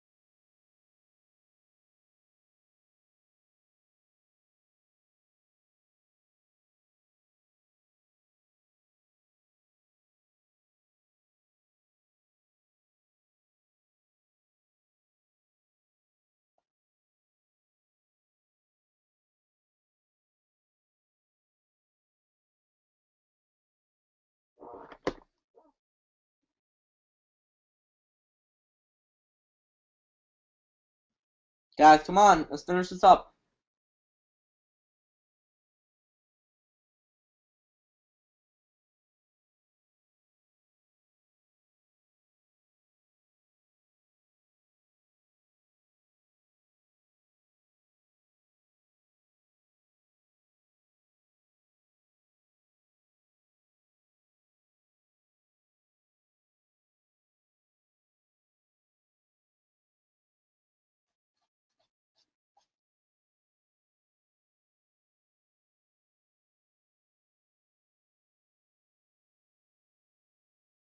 Good job. 5 and 6.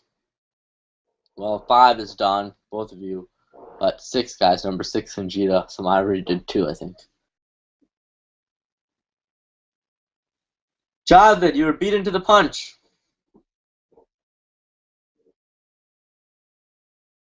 And Lalone also answered 5, but Lalone was beaten to the punch also.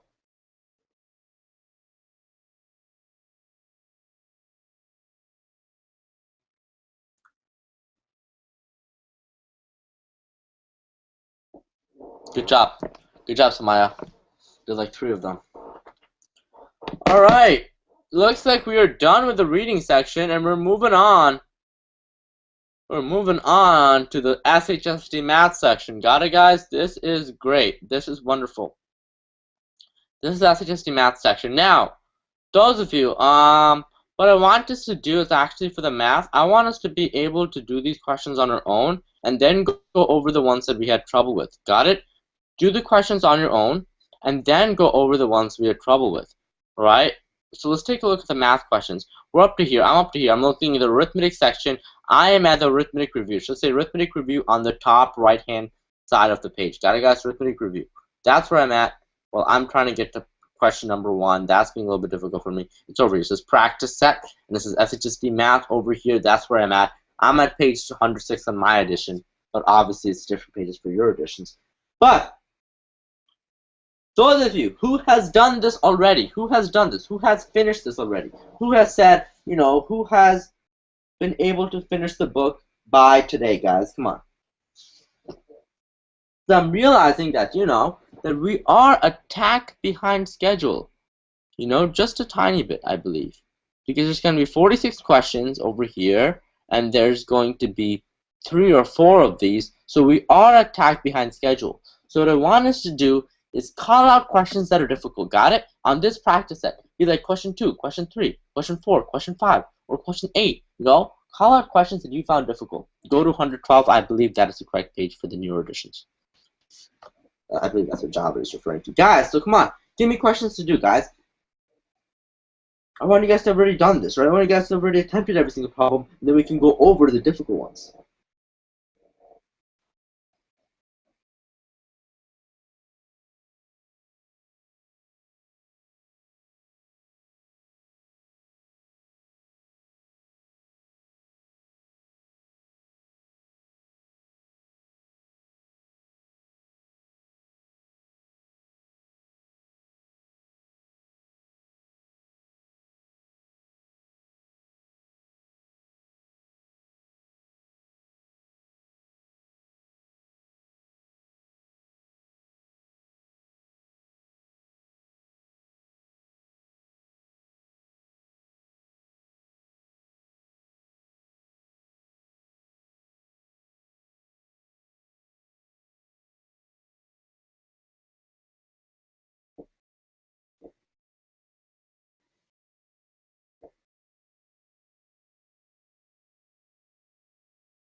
Sure thing, was that. Good job.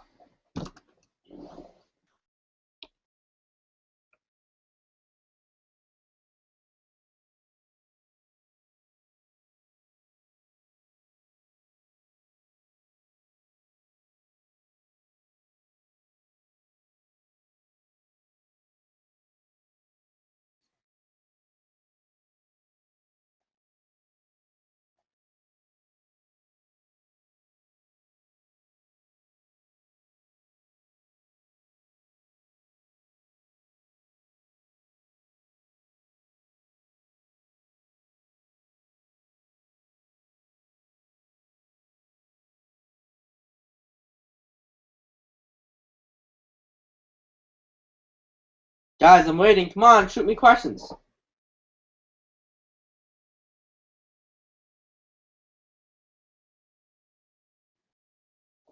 One could be D, but keep in mind, we're not going to attempt all of these, guys, right? I just want to figure out the hard ones, right? Which questions you had difficulty with. Guys, got it? That's what I want to hear. Guys, we're not going to be doing this like that, right? We're not going to be doing this like that. I care about what questions you cannot do, which questions are difficult, which questions are still weird.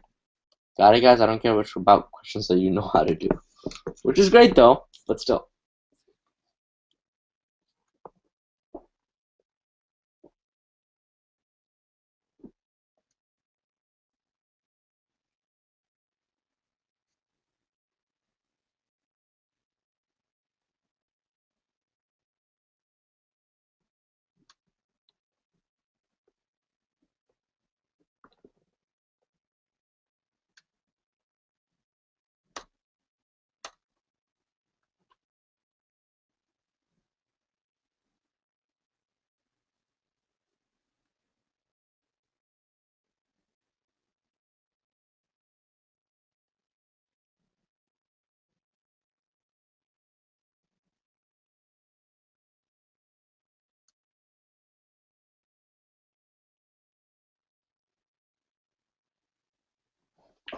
Okay.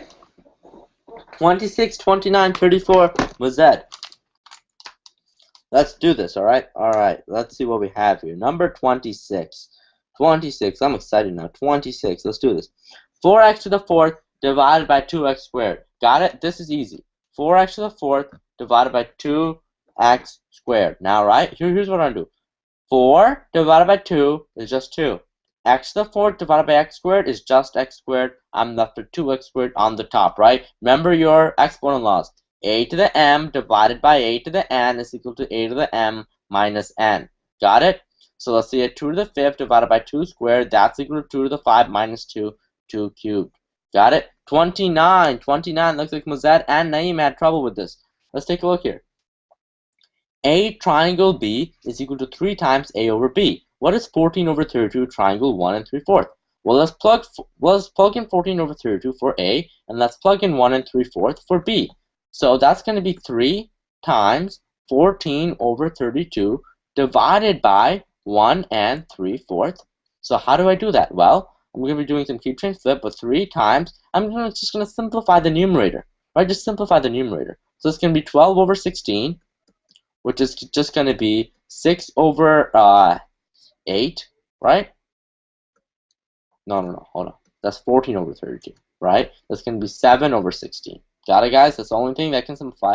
So 7 over 16, I'm going to be dividing that by, let's make that an improper fraction. 1 and 3/4 is 7/4.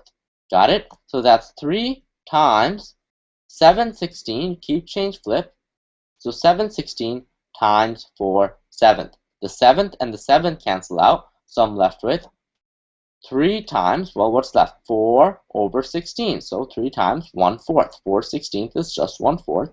3 times 1/4 is just 3/4. So 29 is actually D. Alright, guys, 29 is D.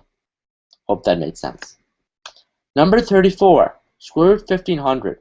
Well, if I think about it, square root 1500 is pretty much square root 15 times square root 100. That's how you get square root 1500. Well, square root 100 is 10, and that's 10 square root 15. Got it, guys? Questions 49 to 57. 49 to 57. Let's do these. All right. Whoa, I'm at the answer key maybe. There is no 49 to 57. Is there?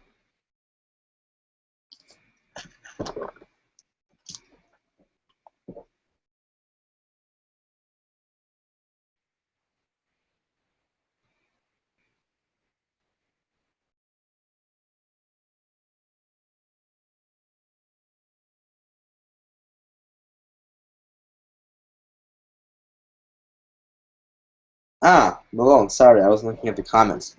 But 14, 29, and 37. Alright, 14, we did 29, so let's go on to 14, and then we'll do 37. 14! 2 teams are having a contest in which the prize is a box of candy that the members of the winning team will divide evenly. If Team A wins, each player will get exactly 3 pieces of candy. And if Team B wins, each player will get exactly 5 pieces of candy. Which of the following could be the number of pieces of candy in the box? Okay, well, we know that the number of candy in the box must be divisible by 3 and must be divisible by 5 in order for every person to get 3 or 5, right? So which one is divisible by 3 or divisible by 5? Well, you can start with the divisibility rule for 5. If something is divisible by 5, then it must end in 5 or 0. So H is off the question and F is off the question. If something is divisible by 3, the sum of its digits must add up to 3. Must add up to a number divisible by 3, pretty much a multiple of 3. So 5 plus 2 is 7, 7 plus 3 is 10, 10 is not a multiple of 3, so 325 is not a multiple of 3. How about J? 5 plus 2 is 7, 7 plus 4 is 11, 11 is not a multiple of 3, therefore 425 is not a multiple of 3. 555, 5 plus 5 plus 5 is 15. 15 is a multiple of 3, therefore K is a multiple of 3, and since it's also a multiple of 5, it is the correct answer. Moving on.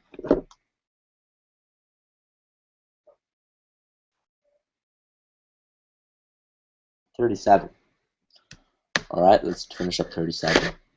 Let's see what we have here. Alright, let's do this. 16. So we have absolute value. What's 16 minus 25? Well, that's negative 9. Absolute value of negative 9 plus square root. Again, we do what's inside this radical first. So 25 minus 16 is 9. Got it? 25 minus 16 is 9. So absolute value of negative 9 is 9. 9 plus what's square root of 9? Well, that's 3. 9 plus 3 is 12. Boom! Got it, guys? Not so bad. Now, some of you are saying there is actually, I actually don't have anything. That's pretty weird. I guess if you have any other questions besides the stuff I don't have, I'll scan those pages like tonight, and then I'll go to Arcane afterwards and I'll figure it out. Right? I only have up to question 46. Is that what you guys have for question number 46? You guys have more on that page or something? Any other questions, guys?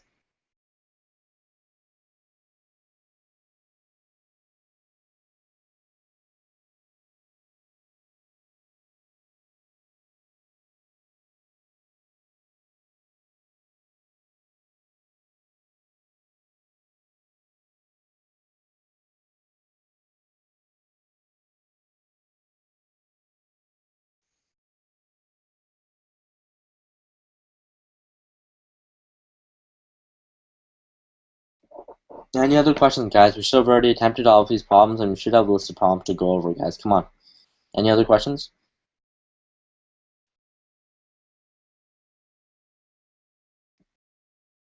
Come on, guys. You can question and answer. Use the Q&A feature. Use any feature, but I need the questions, guys. Any questions you need help with?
Guys, come on.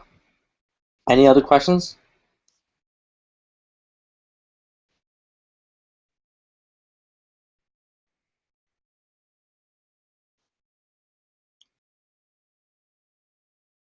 Any other questions, guys? Come on.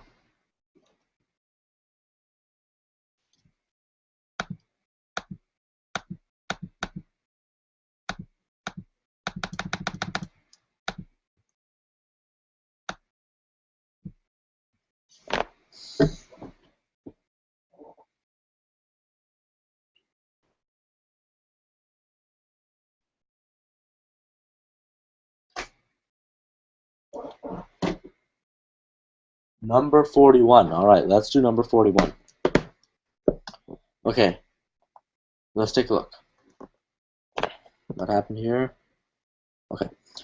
To fix a number, you must perform the 4 following steps. Raise the number to the third power, divide the result by 2, take the absolute value for the result of step 2, round off the result to the initial number. When you fix -3, get, okay, let's do step 1. Raise the number to the third power. So -3 to the third power is equal to -3 times -3 times -3. -3 times -3, negative times negative is positive, so that's 9. 9 times -3 is -27, right? So we get -27 for the first step. Then divide the result by 2. So in 2, when we divide -27, divide that by 2, we're left with -13.5. Then take the absolute value of the result of step 2, right? Take the absolute value. What happens? 3 becomes, well, -13, well, we take the absolute value of -13.5, and that becomes just 13.5. Then 4, round off the result to the nearest whole number. 13.5 rounds off to 14. We got that? That wasn't so bad. Anything else? Guys, come on. Anything else? Anything else, guys? You have to be experts on all of these problems. I think my tablet is doing something weird, actually. I'm just...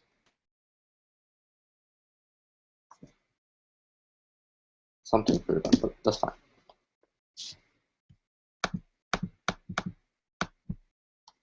Any others, guys? Any others? Are we done? Do you guys want to move on to the next section?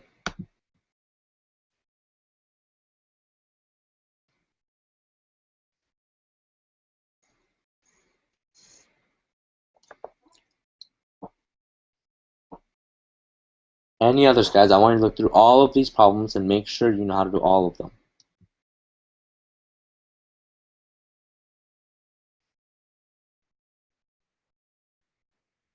Got it, guys? There's no room for excuses here, right? You have to know how to do every single one of these problems.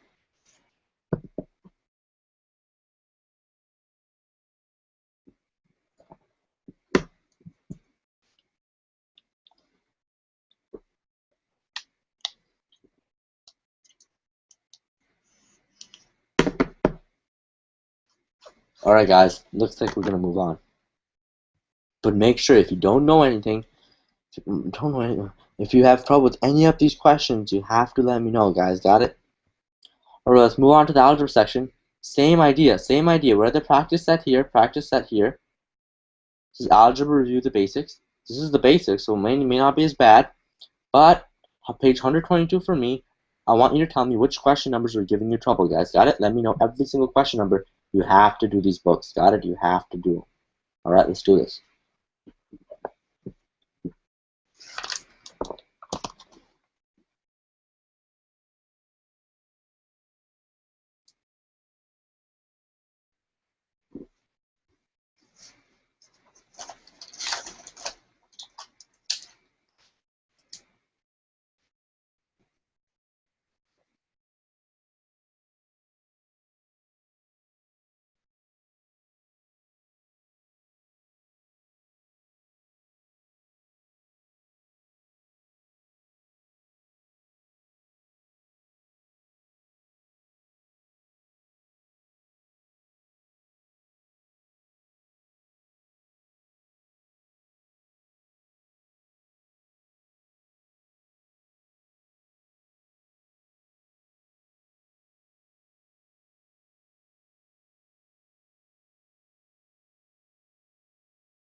Alright, guys, number 9. Let's do it. Alright, let's see what we have here. Number 9. Alright, so what do we do here? We just do some distributing, right? Let me just zoom in a little bit. Number 9, over here. Take this negative 5n and distribute. Whoa, what's wrong with my thing today? Thing's a little bit sensitive. Alright, so negative 5n times 3m, well, that's going to be negative 15 mn, negative 5 times 3 is negative 15, then you have the mn, then negative 5n times negative 2. So negative 5n negative times negative 2. Negative 5 times negative 2 is 10n. Then you can just multiply here. 10 times negative, well, oh, that's minus here. Well, that becomes plus. Got it? Because negative times negative 2 is just plus. Alright, let me just re-explain it because I feel like that was a bad explanation. Alright, so we know that negative 5n times 3m is negative 15mn. The negative 5n times negative 2, negative 5 times negative 2 is 10n. So that's plus 10n, plus 10n. Got it, guys? And that would have us at negative 15mn plus 10n. A is right. 9 is A. You're getting the questions delayed, but besides the number 5. That's because I have a backlog. Next one we have to go over is number 20. OPM, you said I don't understand the last question. You know which question you're talking about? That'd be helpful. And alone, number 20. That's because I have a backlog. That's not that I'm not getting the questions on time. So I have a backlog of questions. Right? Okay. 5p plus 12 equals 17 minus 4p over 2 plus 1. What's the value of p? So again, solve for p. 5p plus 12 is equal to 17 minus 4 times p over 2 plus 1. Distribute this 4. Distribute the 4. Distribute the 4. Got it? So 5p plus 12 equals 17 minus, and then 4 times p over 2. 4 times p over 2. Well, the 2 and the 4 cross are just left with 2. 2 times p is 2p. So that's 2p, right? So it's going to be 2p. And then 4 times 1 is just plus 4. And then keep in mind you have this minus here. Well, we didn't distribute the negative 4. We just had that minus on the outside. Now distribute the negative. So 5p plus 12 is equal to 17 minus 2p minus 2p. Negative times positive is minus 4. You have to distribute this negative. Got it? Have to do that. Then 17 minus 4 is going to be 13. So that's 13 minus 2p is equal to 5p plus 12. I see the questions on Matt. I see the questions, Naima. Alright. Now, let's do some work. So plus 2p plus 2p, we're left with 7p is equal to, well, 7p plus 12 is equal to 13. Subtract 12, we're left with 7p is equal to 1. Divide by 7, and p is equal to 1/7. And that is what 20 is equal to, 1/7. Guys, got it? Alright, let's see. So which answer is 1/7? 1/7 is F. Good job. Alright, Naima, number 5. It's not that I'm getting the questions today, guys, that I have a backlog of questions. Alright, number 5. If x equals radical 3 and y equals 2 and z equals 1/2, then what's x squared minus 5yz plus... Okay, so plug in. So radical 3 squared minus 5 times what's y? 2 times what's z? 1/2 plus y squared. So 2 squared. Got it? So radical 3 squared, well, the radical just gets canceled off, so it's just 3, because radical 3 squared technically is just like radical 9. That's 3. Got it? But you can just cancel the radical and get there quicker. Okay, so we have 3 minus, well, 5 times 2 is 10. 10 times 1/2 is 5, because half times 2 is just 1.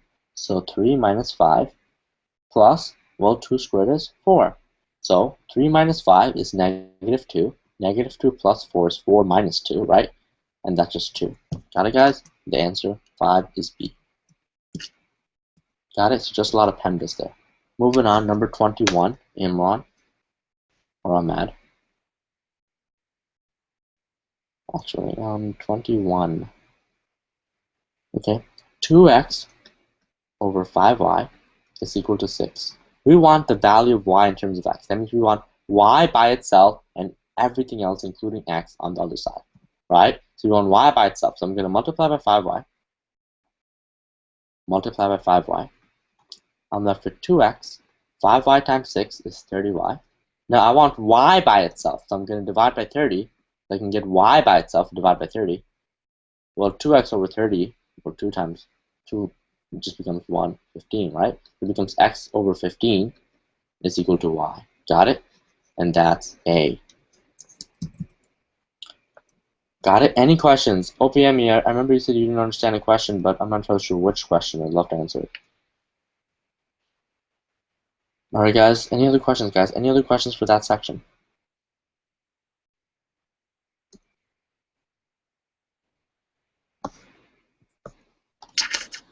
Any other questions, guys?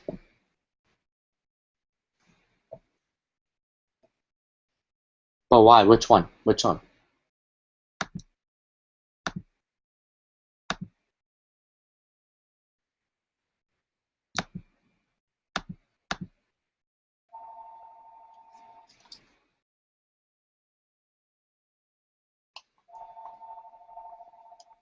Which one?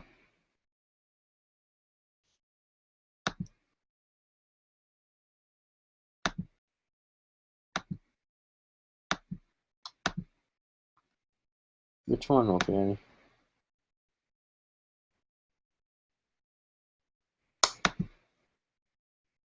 Any confusions, guys? Come on, let me know. Any confusions?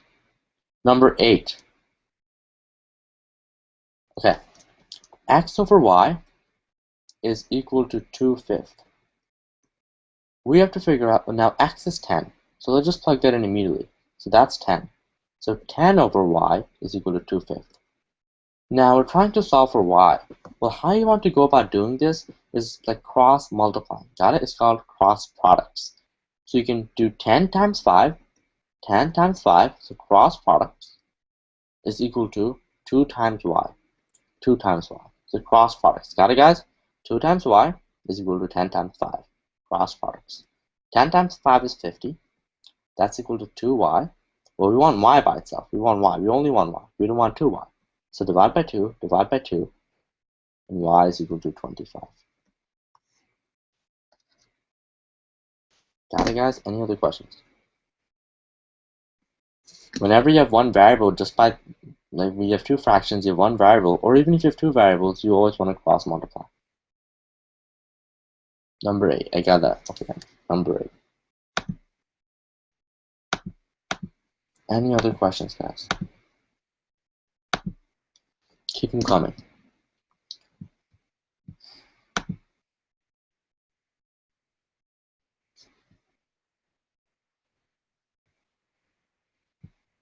Any other questions, guys? Come on, let me know.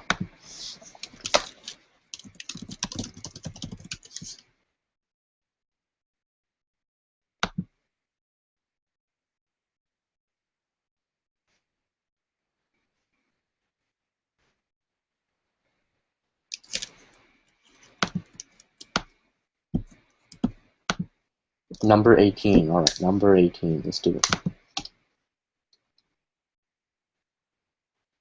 If x and y are integers, in which equation must x be negative? Okay. Well, x, y, negative 1. No. Well, not quite, because x can be positive here, and y can be negative, and you'd get a negative product. As in, positive 1, 1 times negative 1 is negative 1. So, x doesn't have to be negative here. How about g? Well, if we make x positive, 1, right? Well, anything squared is at least 0, right? Because anything squared is going to be positive, right? Even if negative 2 squared, that's 4, right? Anything squared is positive. Negative 1 squared, positive, right? Just 1. So y squared is always going to be positive, and therefore x must be negative, because only negative times positive is negative. If x is positive here, then we'd have positive 1. But that can't be the case. Negative times positive is positive. So if y squared must always be positive, then x must be negative here. G is the correct answer. Keep in mind that y squared can be 0, as in if y is 0, but obviously that would eliminate the possibility of the negative 1, right? Because anything multiplied by 0 is 0. Guys, any other questions, guys? Any other questions? Let's flip through it.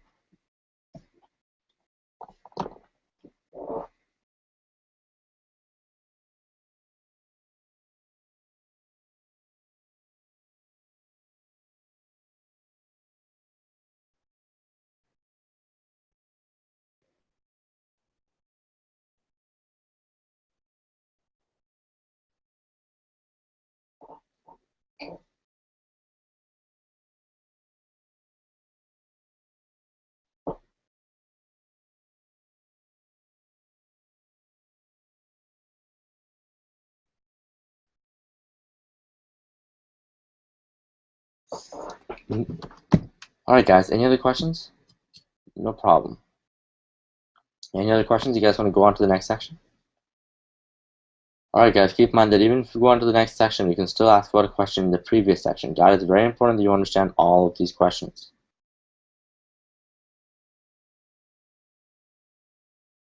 Alright, guys, moving on to the next section. I'm going to zoom out just a tiny bit. We're over here with the word problems. Again, we're at a practice set, guys. Let me know which questions are difficult. Got it? Let me know which questions are difficult. We're going to go over them. Alright, let me know. Use the Q&A feature. Or you can use the comments or whatever you want to use.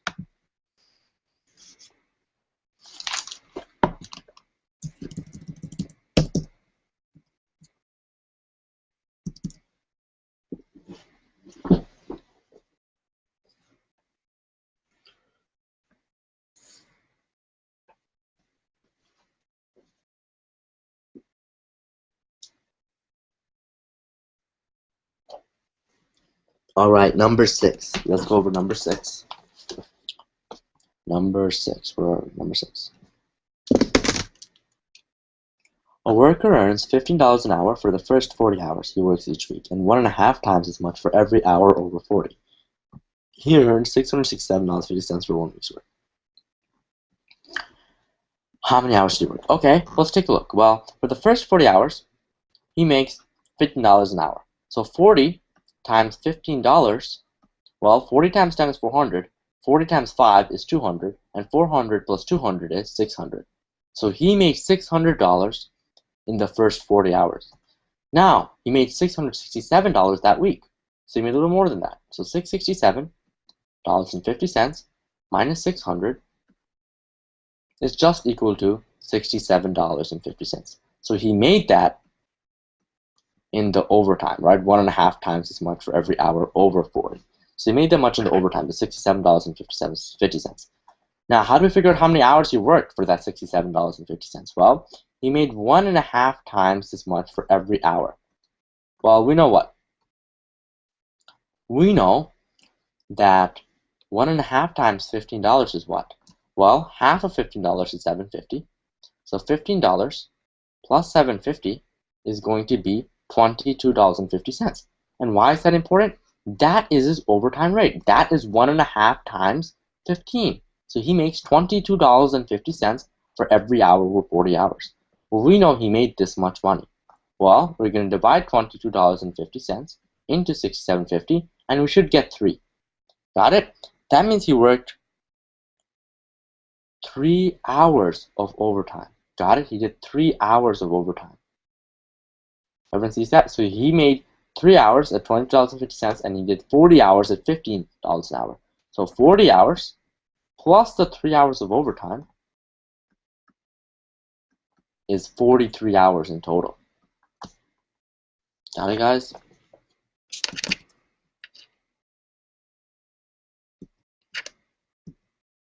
Any other questions?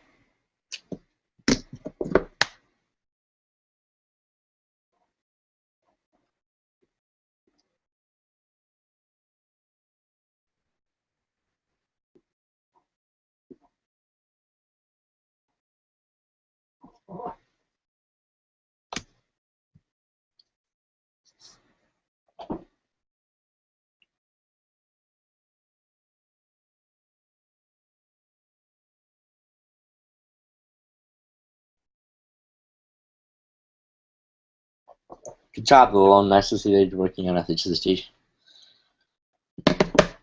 Alright, guys. Any other questions, guys? Come on, let me know.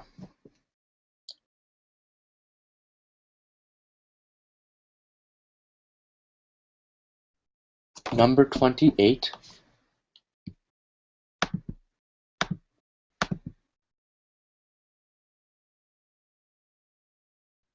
And 29.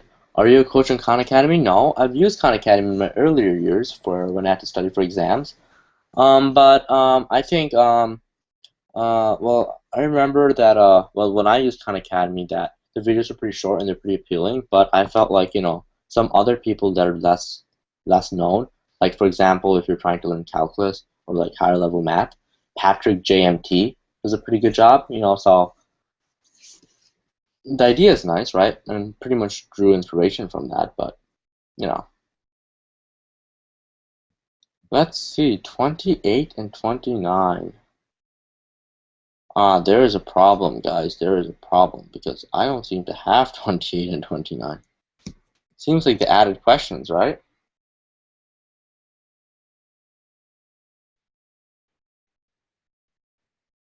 Uh, Seems like added questions, actually. 20 and 29, I'm going to tell you guys what. 20 and 29 we're going to do tomorrow, okay? I'm going to remember. 28 and 29 we're going to do tomorrow. Okay?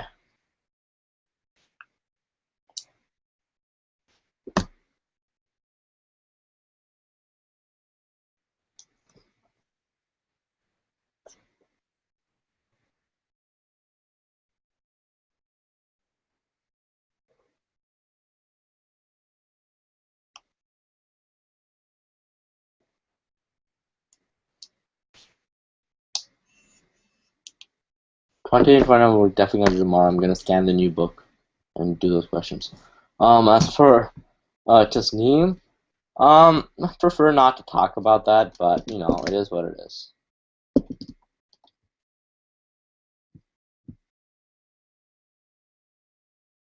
Any other questions, guys?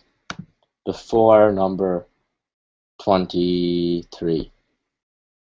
I'm going to go over 28 and 29 tomorrow, though, don't worry. I'm going to get the new book. Oh, an algebra review? Oh, this is algebra work problems, right? Let me see.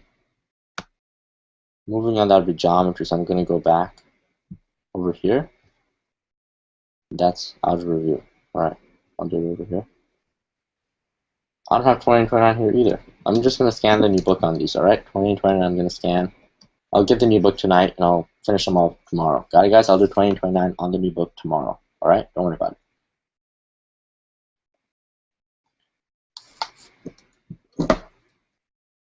Got it, guys? Any other questions? Sorry about that. I'm going to scan the new book tomorrow.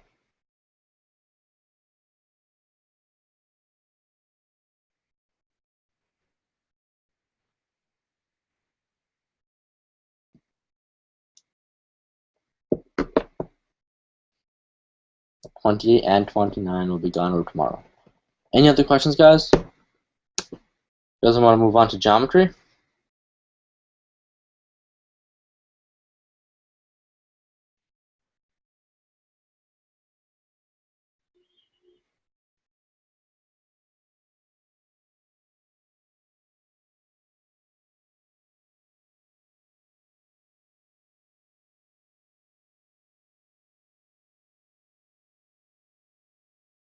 Alright, guys, geometry. Any questions, guys? Let me know. Alright, just put the question number in the Q&A and we're definitely going to go over it. Alright, guys? Make sure you've done every single question. You have to know all of these questions, guys. Right? Make sure you know each and every single one of these questions.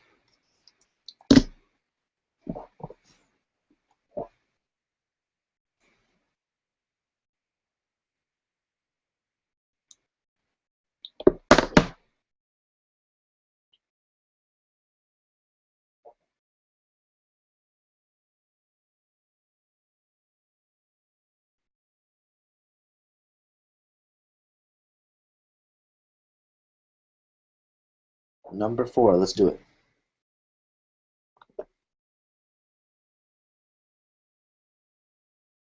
Alright. In triangle XYZ, the measure of angle Y is twice the measure of angle X. And the measure of Z is twice the measure of angle X. Okay, so I'm going to say let angle X equal to X degrees. The measure of Z is 3 times angle X. So let angle Z, well, it's 3 times angle X, so that's 3x degrees. Okay, I'm going to do 8 also. And Z, I have to write N. And angle Y is twice the measure of angle X. So let angle Y equal to 2x. Well, what do we know? We know that a triangle adds up to 180 degrees. So all of these degrees must add up to 180. So x plus 3x plus 2x must equal 180. 3x plus 2x is 5x. 5x plus x is 6x. That's equal to 180. Divide by 6. Divide by 6. X is equal to 30. Well, that must mean that x, well, over here, x is equal to 30 degrees, obviously. 3x, well, that's 3 times 30, which is 90. And 2x, well, 2 times 30 is 60. What is the measure of angle y? Well, angle y is 2x degrees, which is 60 degrees. J. Yeah, sure, Mazet, I can do that. 4 is not H, but let's do number 8.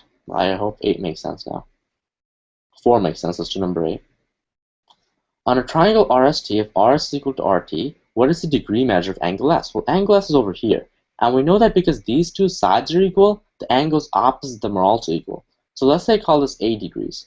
This must also be 8 degrees because it's an isosceles triangle, right? They're the same number of degrees. Got it? So we know what? Again, every single triangle adds up to 180 degrees. So A plus 70 is 180. Subtract 70, subtract 70. 2a is equal to 110. Divide by 2, divide by 2. A is equal to 55. And we know that angle S is equal to A, so that's 55, and that's 55. Got it, guys? When two sides of a triangle are congruent or same size or whatever you want to say, the angles opposite them are equal also. So this angle here and this angle here are the same. And then you can use that. Got it? Any other questions, guys? Any questions? Anything you don't understand? Yeah, Mazet, I can do that. Any other questions, guys?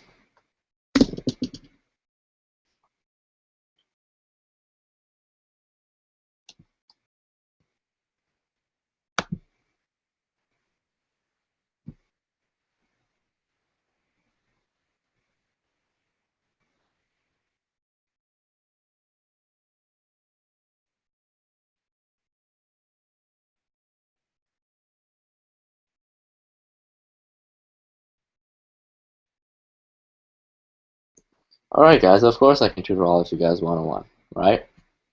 But let's get through the books, right? Your test is going to be the last week of August, and we'll see what we can do from there, alright?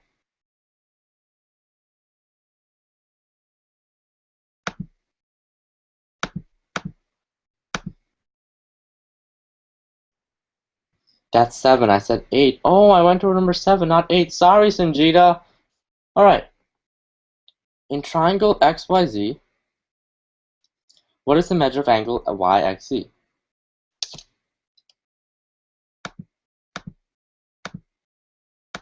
Alright, so let's do this up.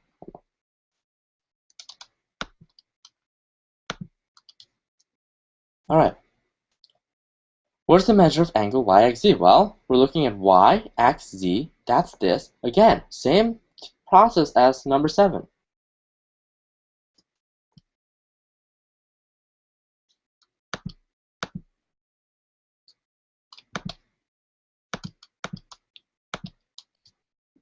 Right? Well, again, what I want to do is I know that this entire triangle adds up to 180 degrees, right? This entire triangle adds up to 180 degrees. So 3x plus 2x plus 5x is equal to 180, right? Every triangle adds up to 180 degrees. So 5x plus 3x is 8x. 8x plus 2x is 10x. 10x is 180 degrees. Divide by 10. divide by 10. X is equal to 18 degrees. What is the measure of y, x, z? Y, x, z, 18 times 3 is 54 degrees. Got it, guys? That's not so bad. Any questions, guys? Can't do it because I don't know. I could still teach you 101. What else is there? Do I know you? Just name. Okay. What else is there? Any other questions, guys? Let me know.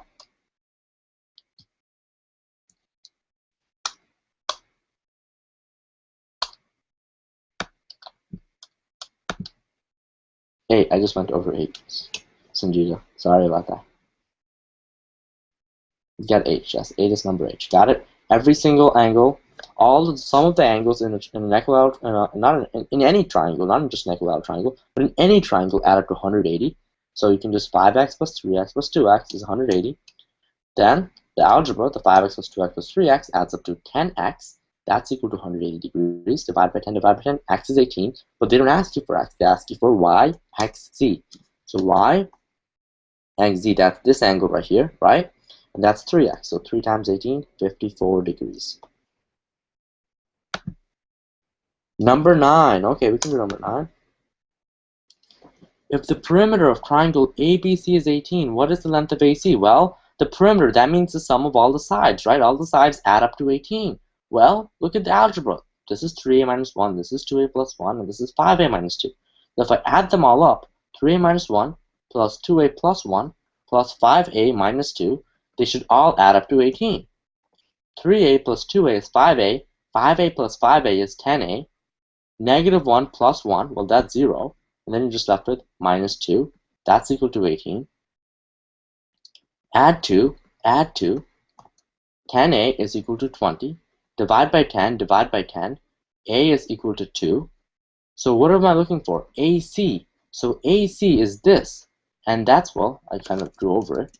But AC is 5a minus 2. So 5 times 2 minus 2. Just plugging in what we got for A into 5a minus 2. So plugging in 2 for A. 5 times 2 is 10. 10 minus 2 is 8. Got it? When will this finish? Well, I wanna get done by 3. All right. We're gonna do this again tomorrow, right? 11 a.m. to 3 p.m. And then we're gonna do it again on Wednesday, 11 a.m. to 3 p.m. There's gonna be Kaplan this week, Barron's next week. No, not Barron's next week. McGraw-Hill next week. Then Barron's. Got it, guys?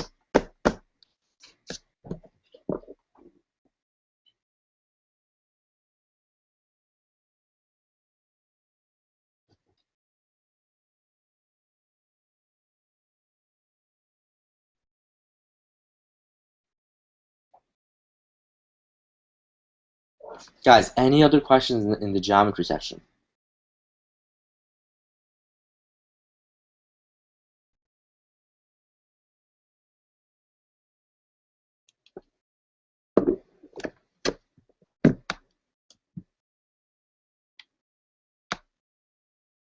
Any other questions, guys?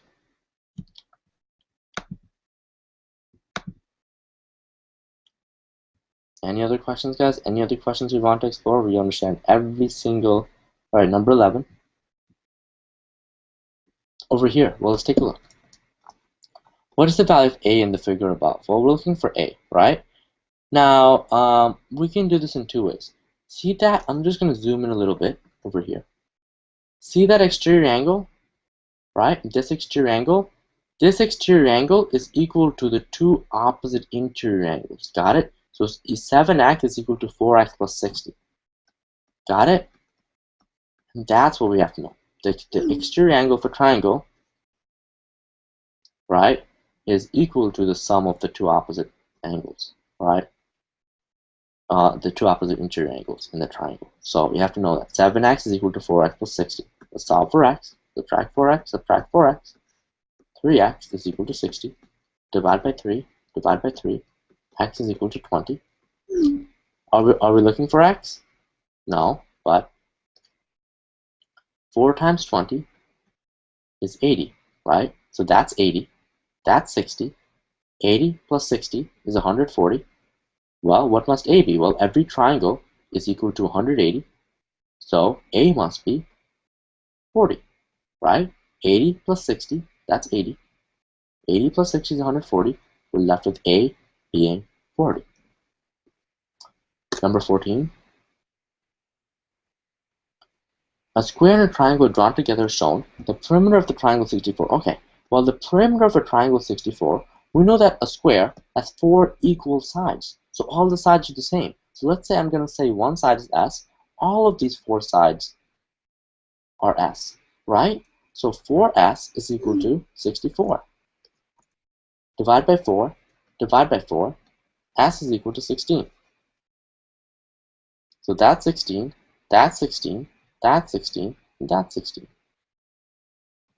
Got it, guys? Now, DC is equal to EF. Well, DC is equal, so that must mean that since DC is equal to 16, it's the side of the square, EF is also equal to 16, it's the side of the square. What is the area of triangle BEF? Okay, well, the height is the side of the square, so that's 16. The base is the side of the square. Well, the base is equal to DC, which is the side of the square, so that's 16 also. How do you find the area of a triangle? The area of a triangle is base times height divided by 2. So 16 times 16 divided by 2. So 2 goes into 16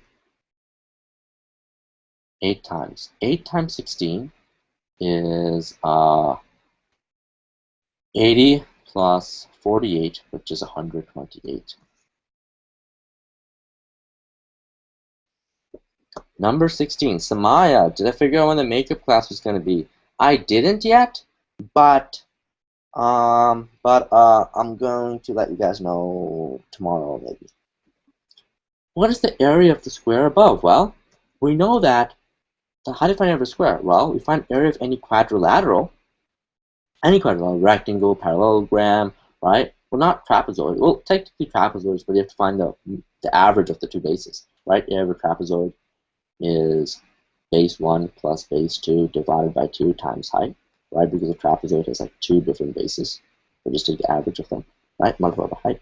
But okay, do you have any other regular quadrilateral? It's just base times height.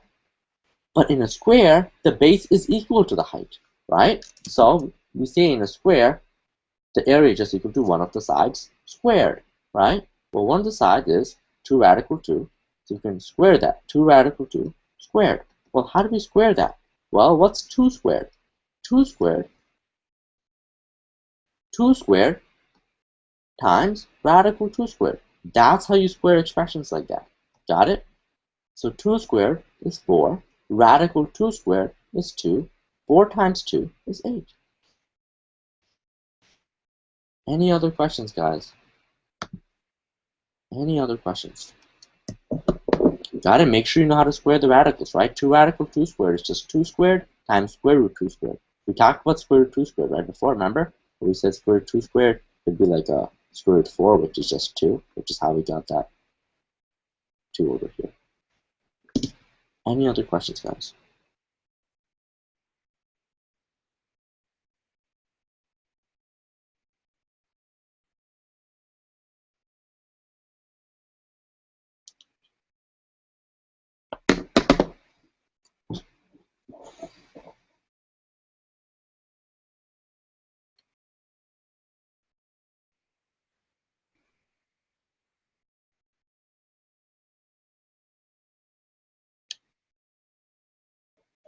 All right, let's go over number 18 and number 19. In the diagram above, ABCD is a square, and the area of triangle ABD is 8. So the area of this is 8. What is the area of square ABCD? Well, we know that the diagonal of this quadrilateral splits the shape into 2. So if this is 8, this is 8 also. So the area of the square must just be 16. That wasn't that hard. Moving on, number 19. In the above diagram, we have A, B, F, G, okay? And we have C, D, E, F. EF has a length of 2, so that's 2, okay? And these are rectangles, okay? Oh, and C bisects BF, so C bisects BF. So if that's 4, that must be 4 also, making that 2 and that 2. What is the area of the entire figure? Well, let's break this up into parts. Well, 4 times 8 is 32. So the area of, I'm just kind of like, we're over that. This is 32. And 2 times 2 is 4. 32 plus 4 is 36. Got it? 4 times 8 is 32. That's the area of the rectangle. 2 times 2 is 4. 36. Got it, guys? Any other questions? Number 21. Let's go over it. In the above diagram, what is the perimeter of A, B, C, D, E, F? Well, we want the perimeter of A, B, C, D, E, F, right? Well, let's take a look. We know that if this is 10, this is 10, right? Well, that's 4, so this must be 6. And if this is 6 and 4, this must be 10, because this part is 6, and this part is 4. So 10 plus 10 plus 6 plus 6 plus 4 plus 4. Well, that's going to be 4 times 10. Well, it's not going to be 4 times 10, actually. That's 10. That's 10. That's 10. Yeah, so 4 times 10 is just going to be 40. Got it, guys? That's kind of confusing. Make sure you see how, because this part is 10, this part must be 10 also. Because this is this. Let me see if I can draw it a little bit better than that.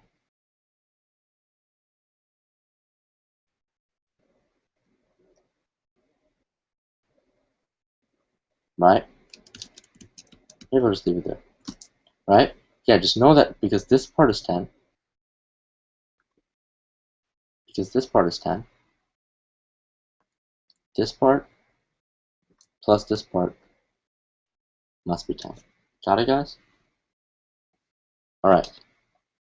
So we know that this is pretty much a square. This side is 10, this side is 10, this side is 10, this side is 10, and then that side is 10. 4 times 10 is 40. That's the perimeter. Alright, number 60. Is there even a number 60 on my thing?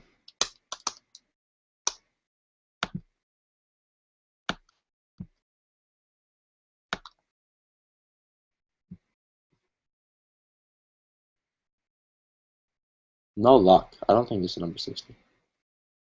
No. But if there is a number 60, then I am going to do it tomorrow. Alright?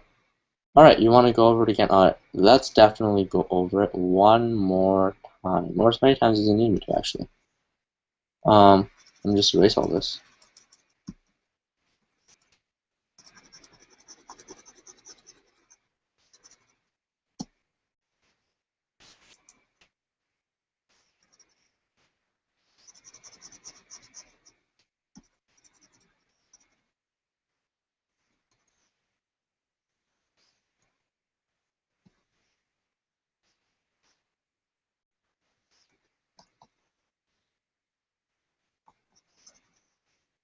Sorry, just give me a second.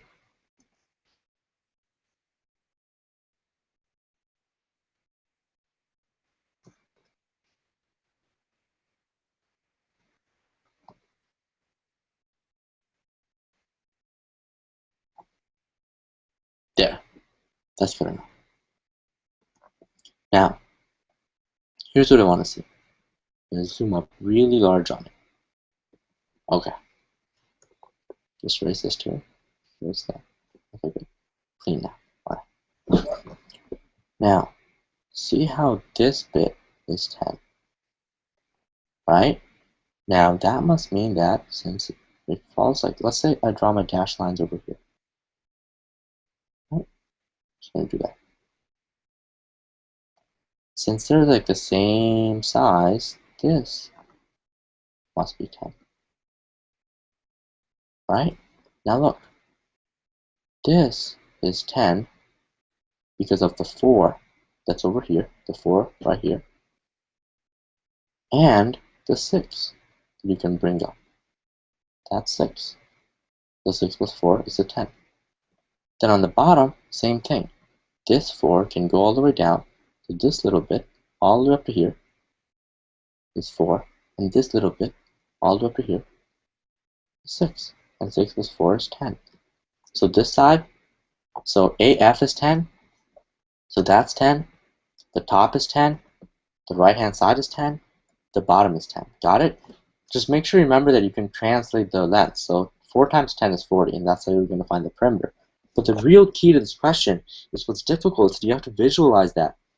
This 6 over here, this 6 right here, can go up. It can go up, so we can create that top edge, right? Let me see if I can show you that, right? So let's say I was given like a shape.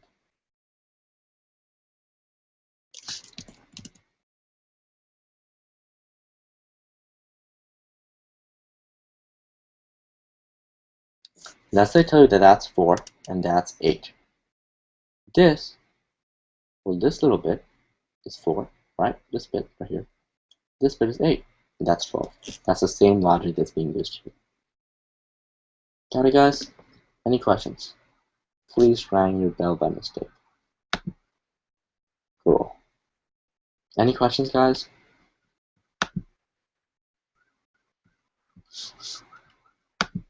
Any other questions?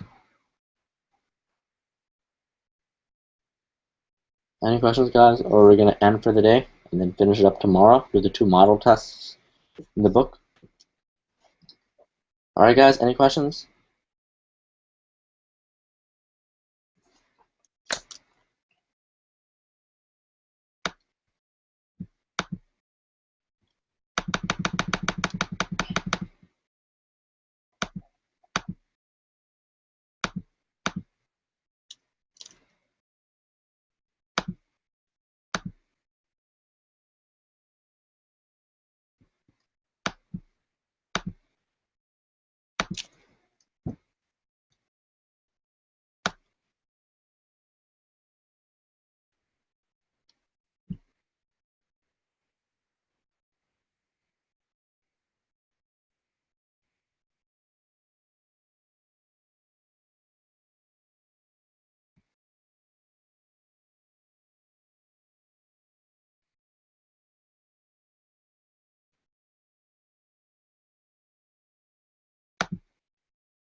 Stress management. Well, stress management, well, we're going to go over a lot of tips of stress management when we're getting closer to the exam, right? There's no real questions there. Their comments are good, but we're going to go over a lot, just in much greater detail. I believe I have a better booklet on this. I'll give it to you guys later.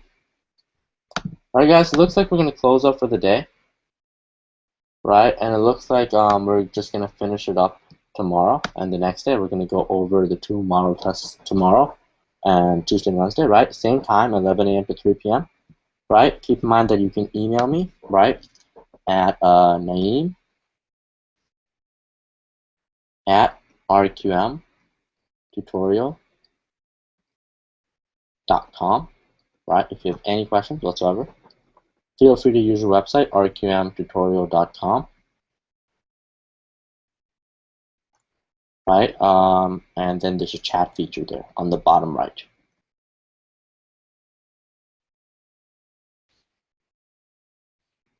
Right? And you can use both ways to, if you have any questions that's just related or anything related, you can feel free to ask. Got it? You can ask.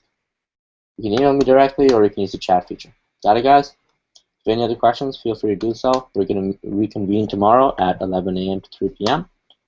Right? Hope you guys had fun. Maybe it wasn't fun, but I at least hope it was educational and very informative.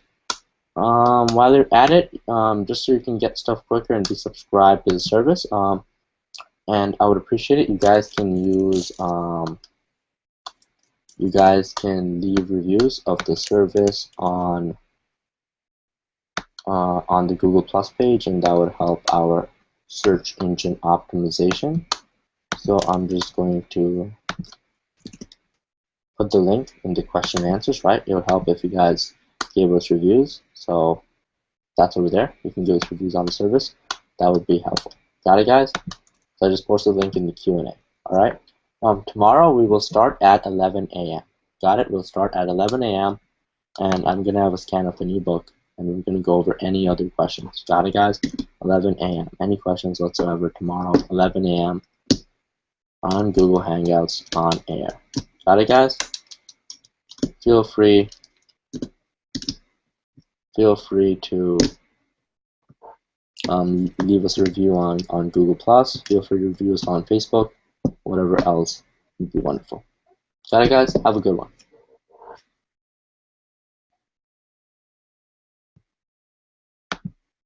Any questions? I'll stay here for another 5 minutes just to make sure that.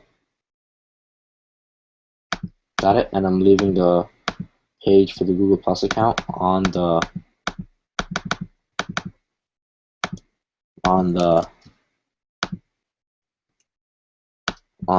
question and answers. Got it, guys? All right. Any questions? I'll be here for another 2 to 3 minutes. So.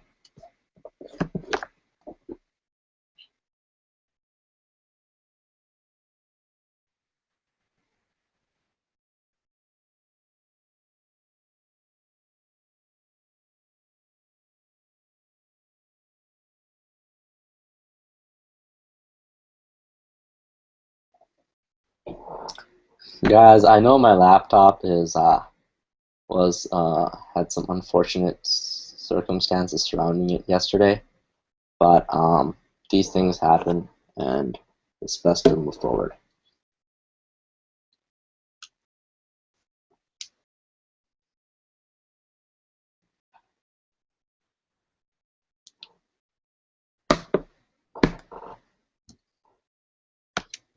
So any other questions, guys?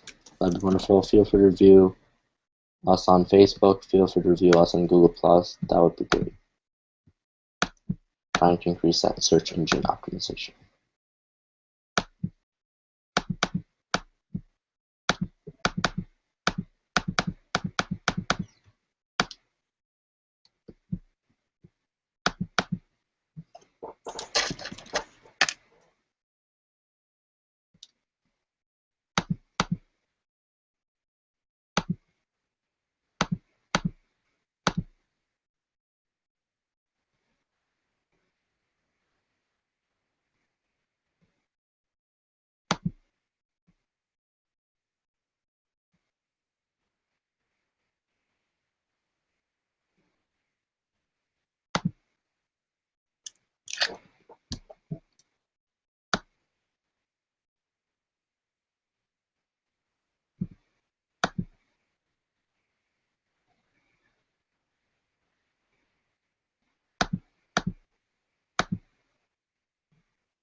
Alright, guys, I'm ending the session.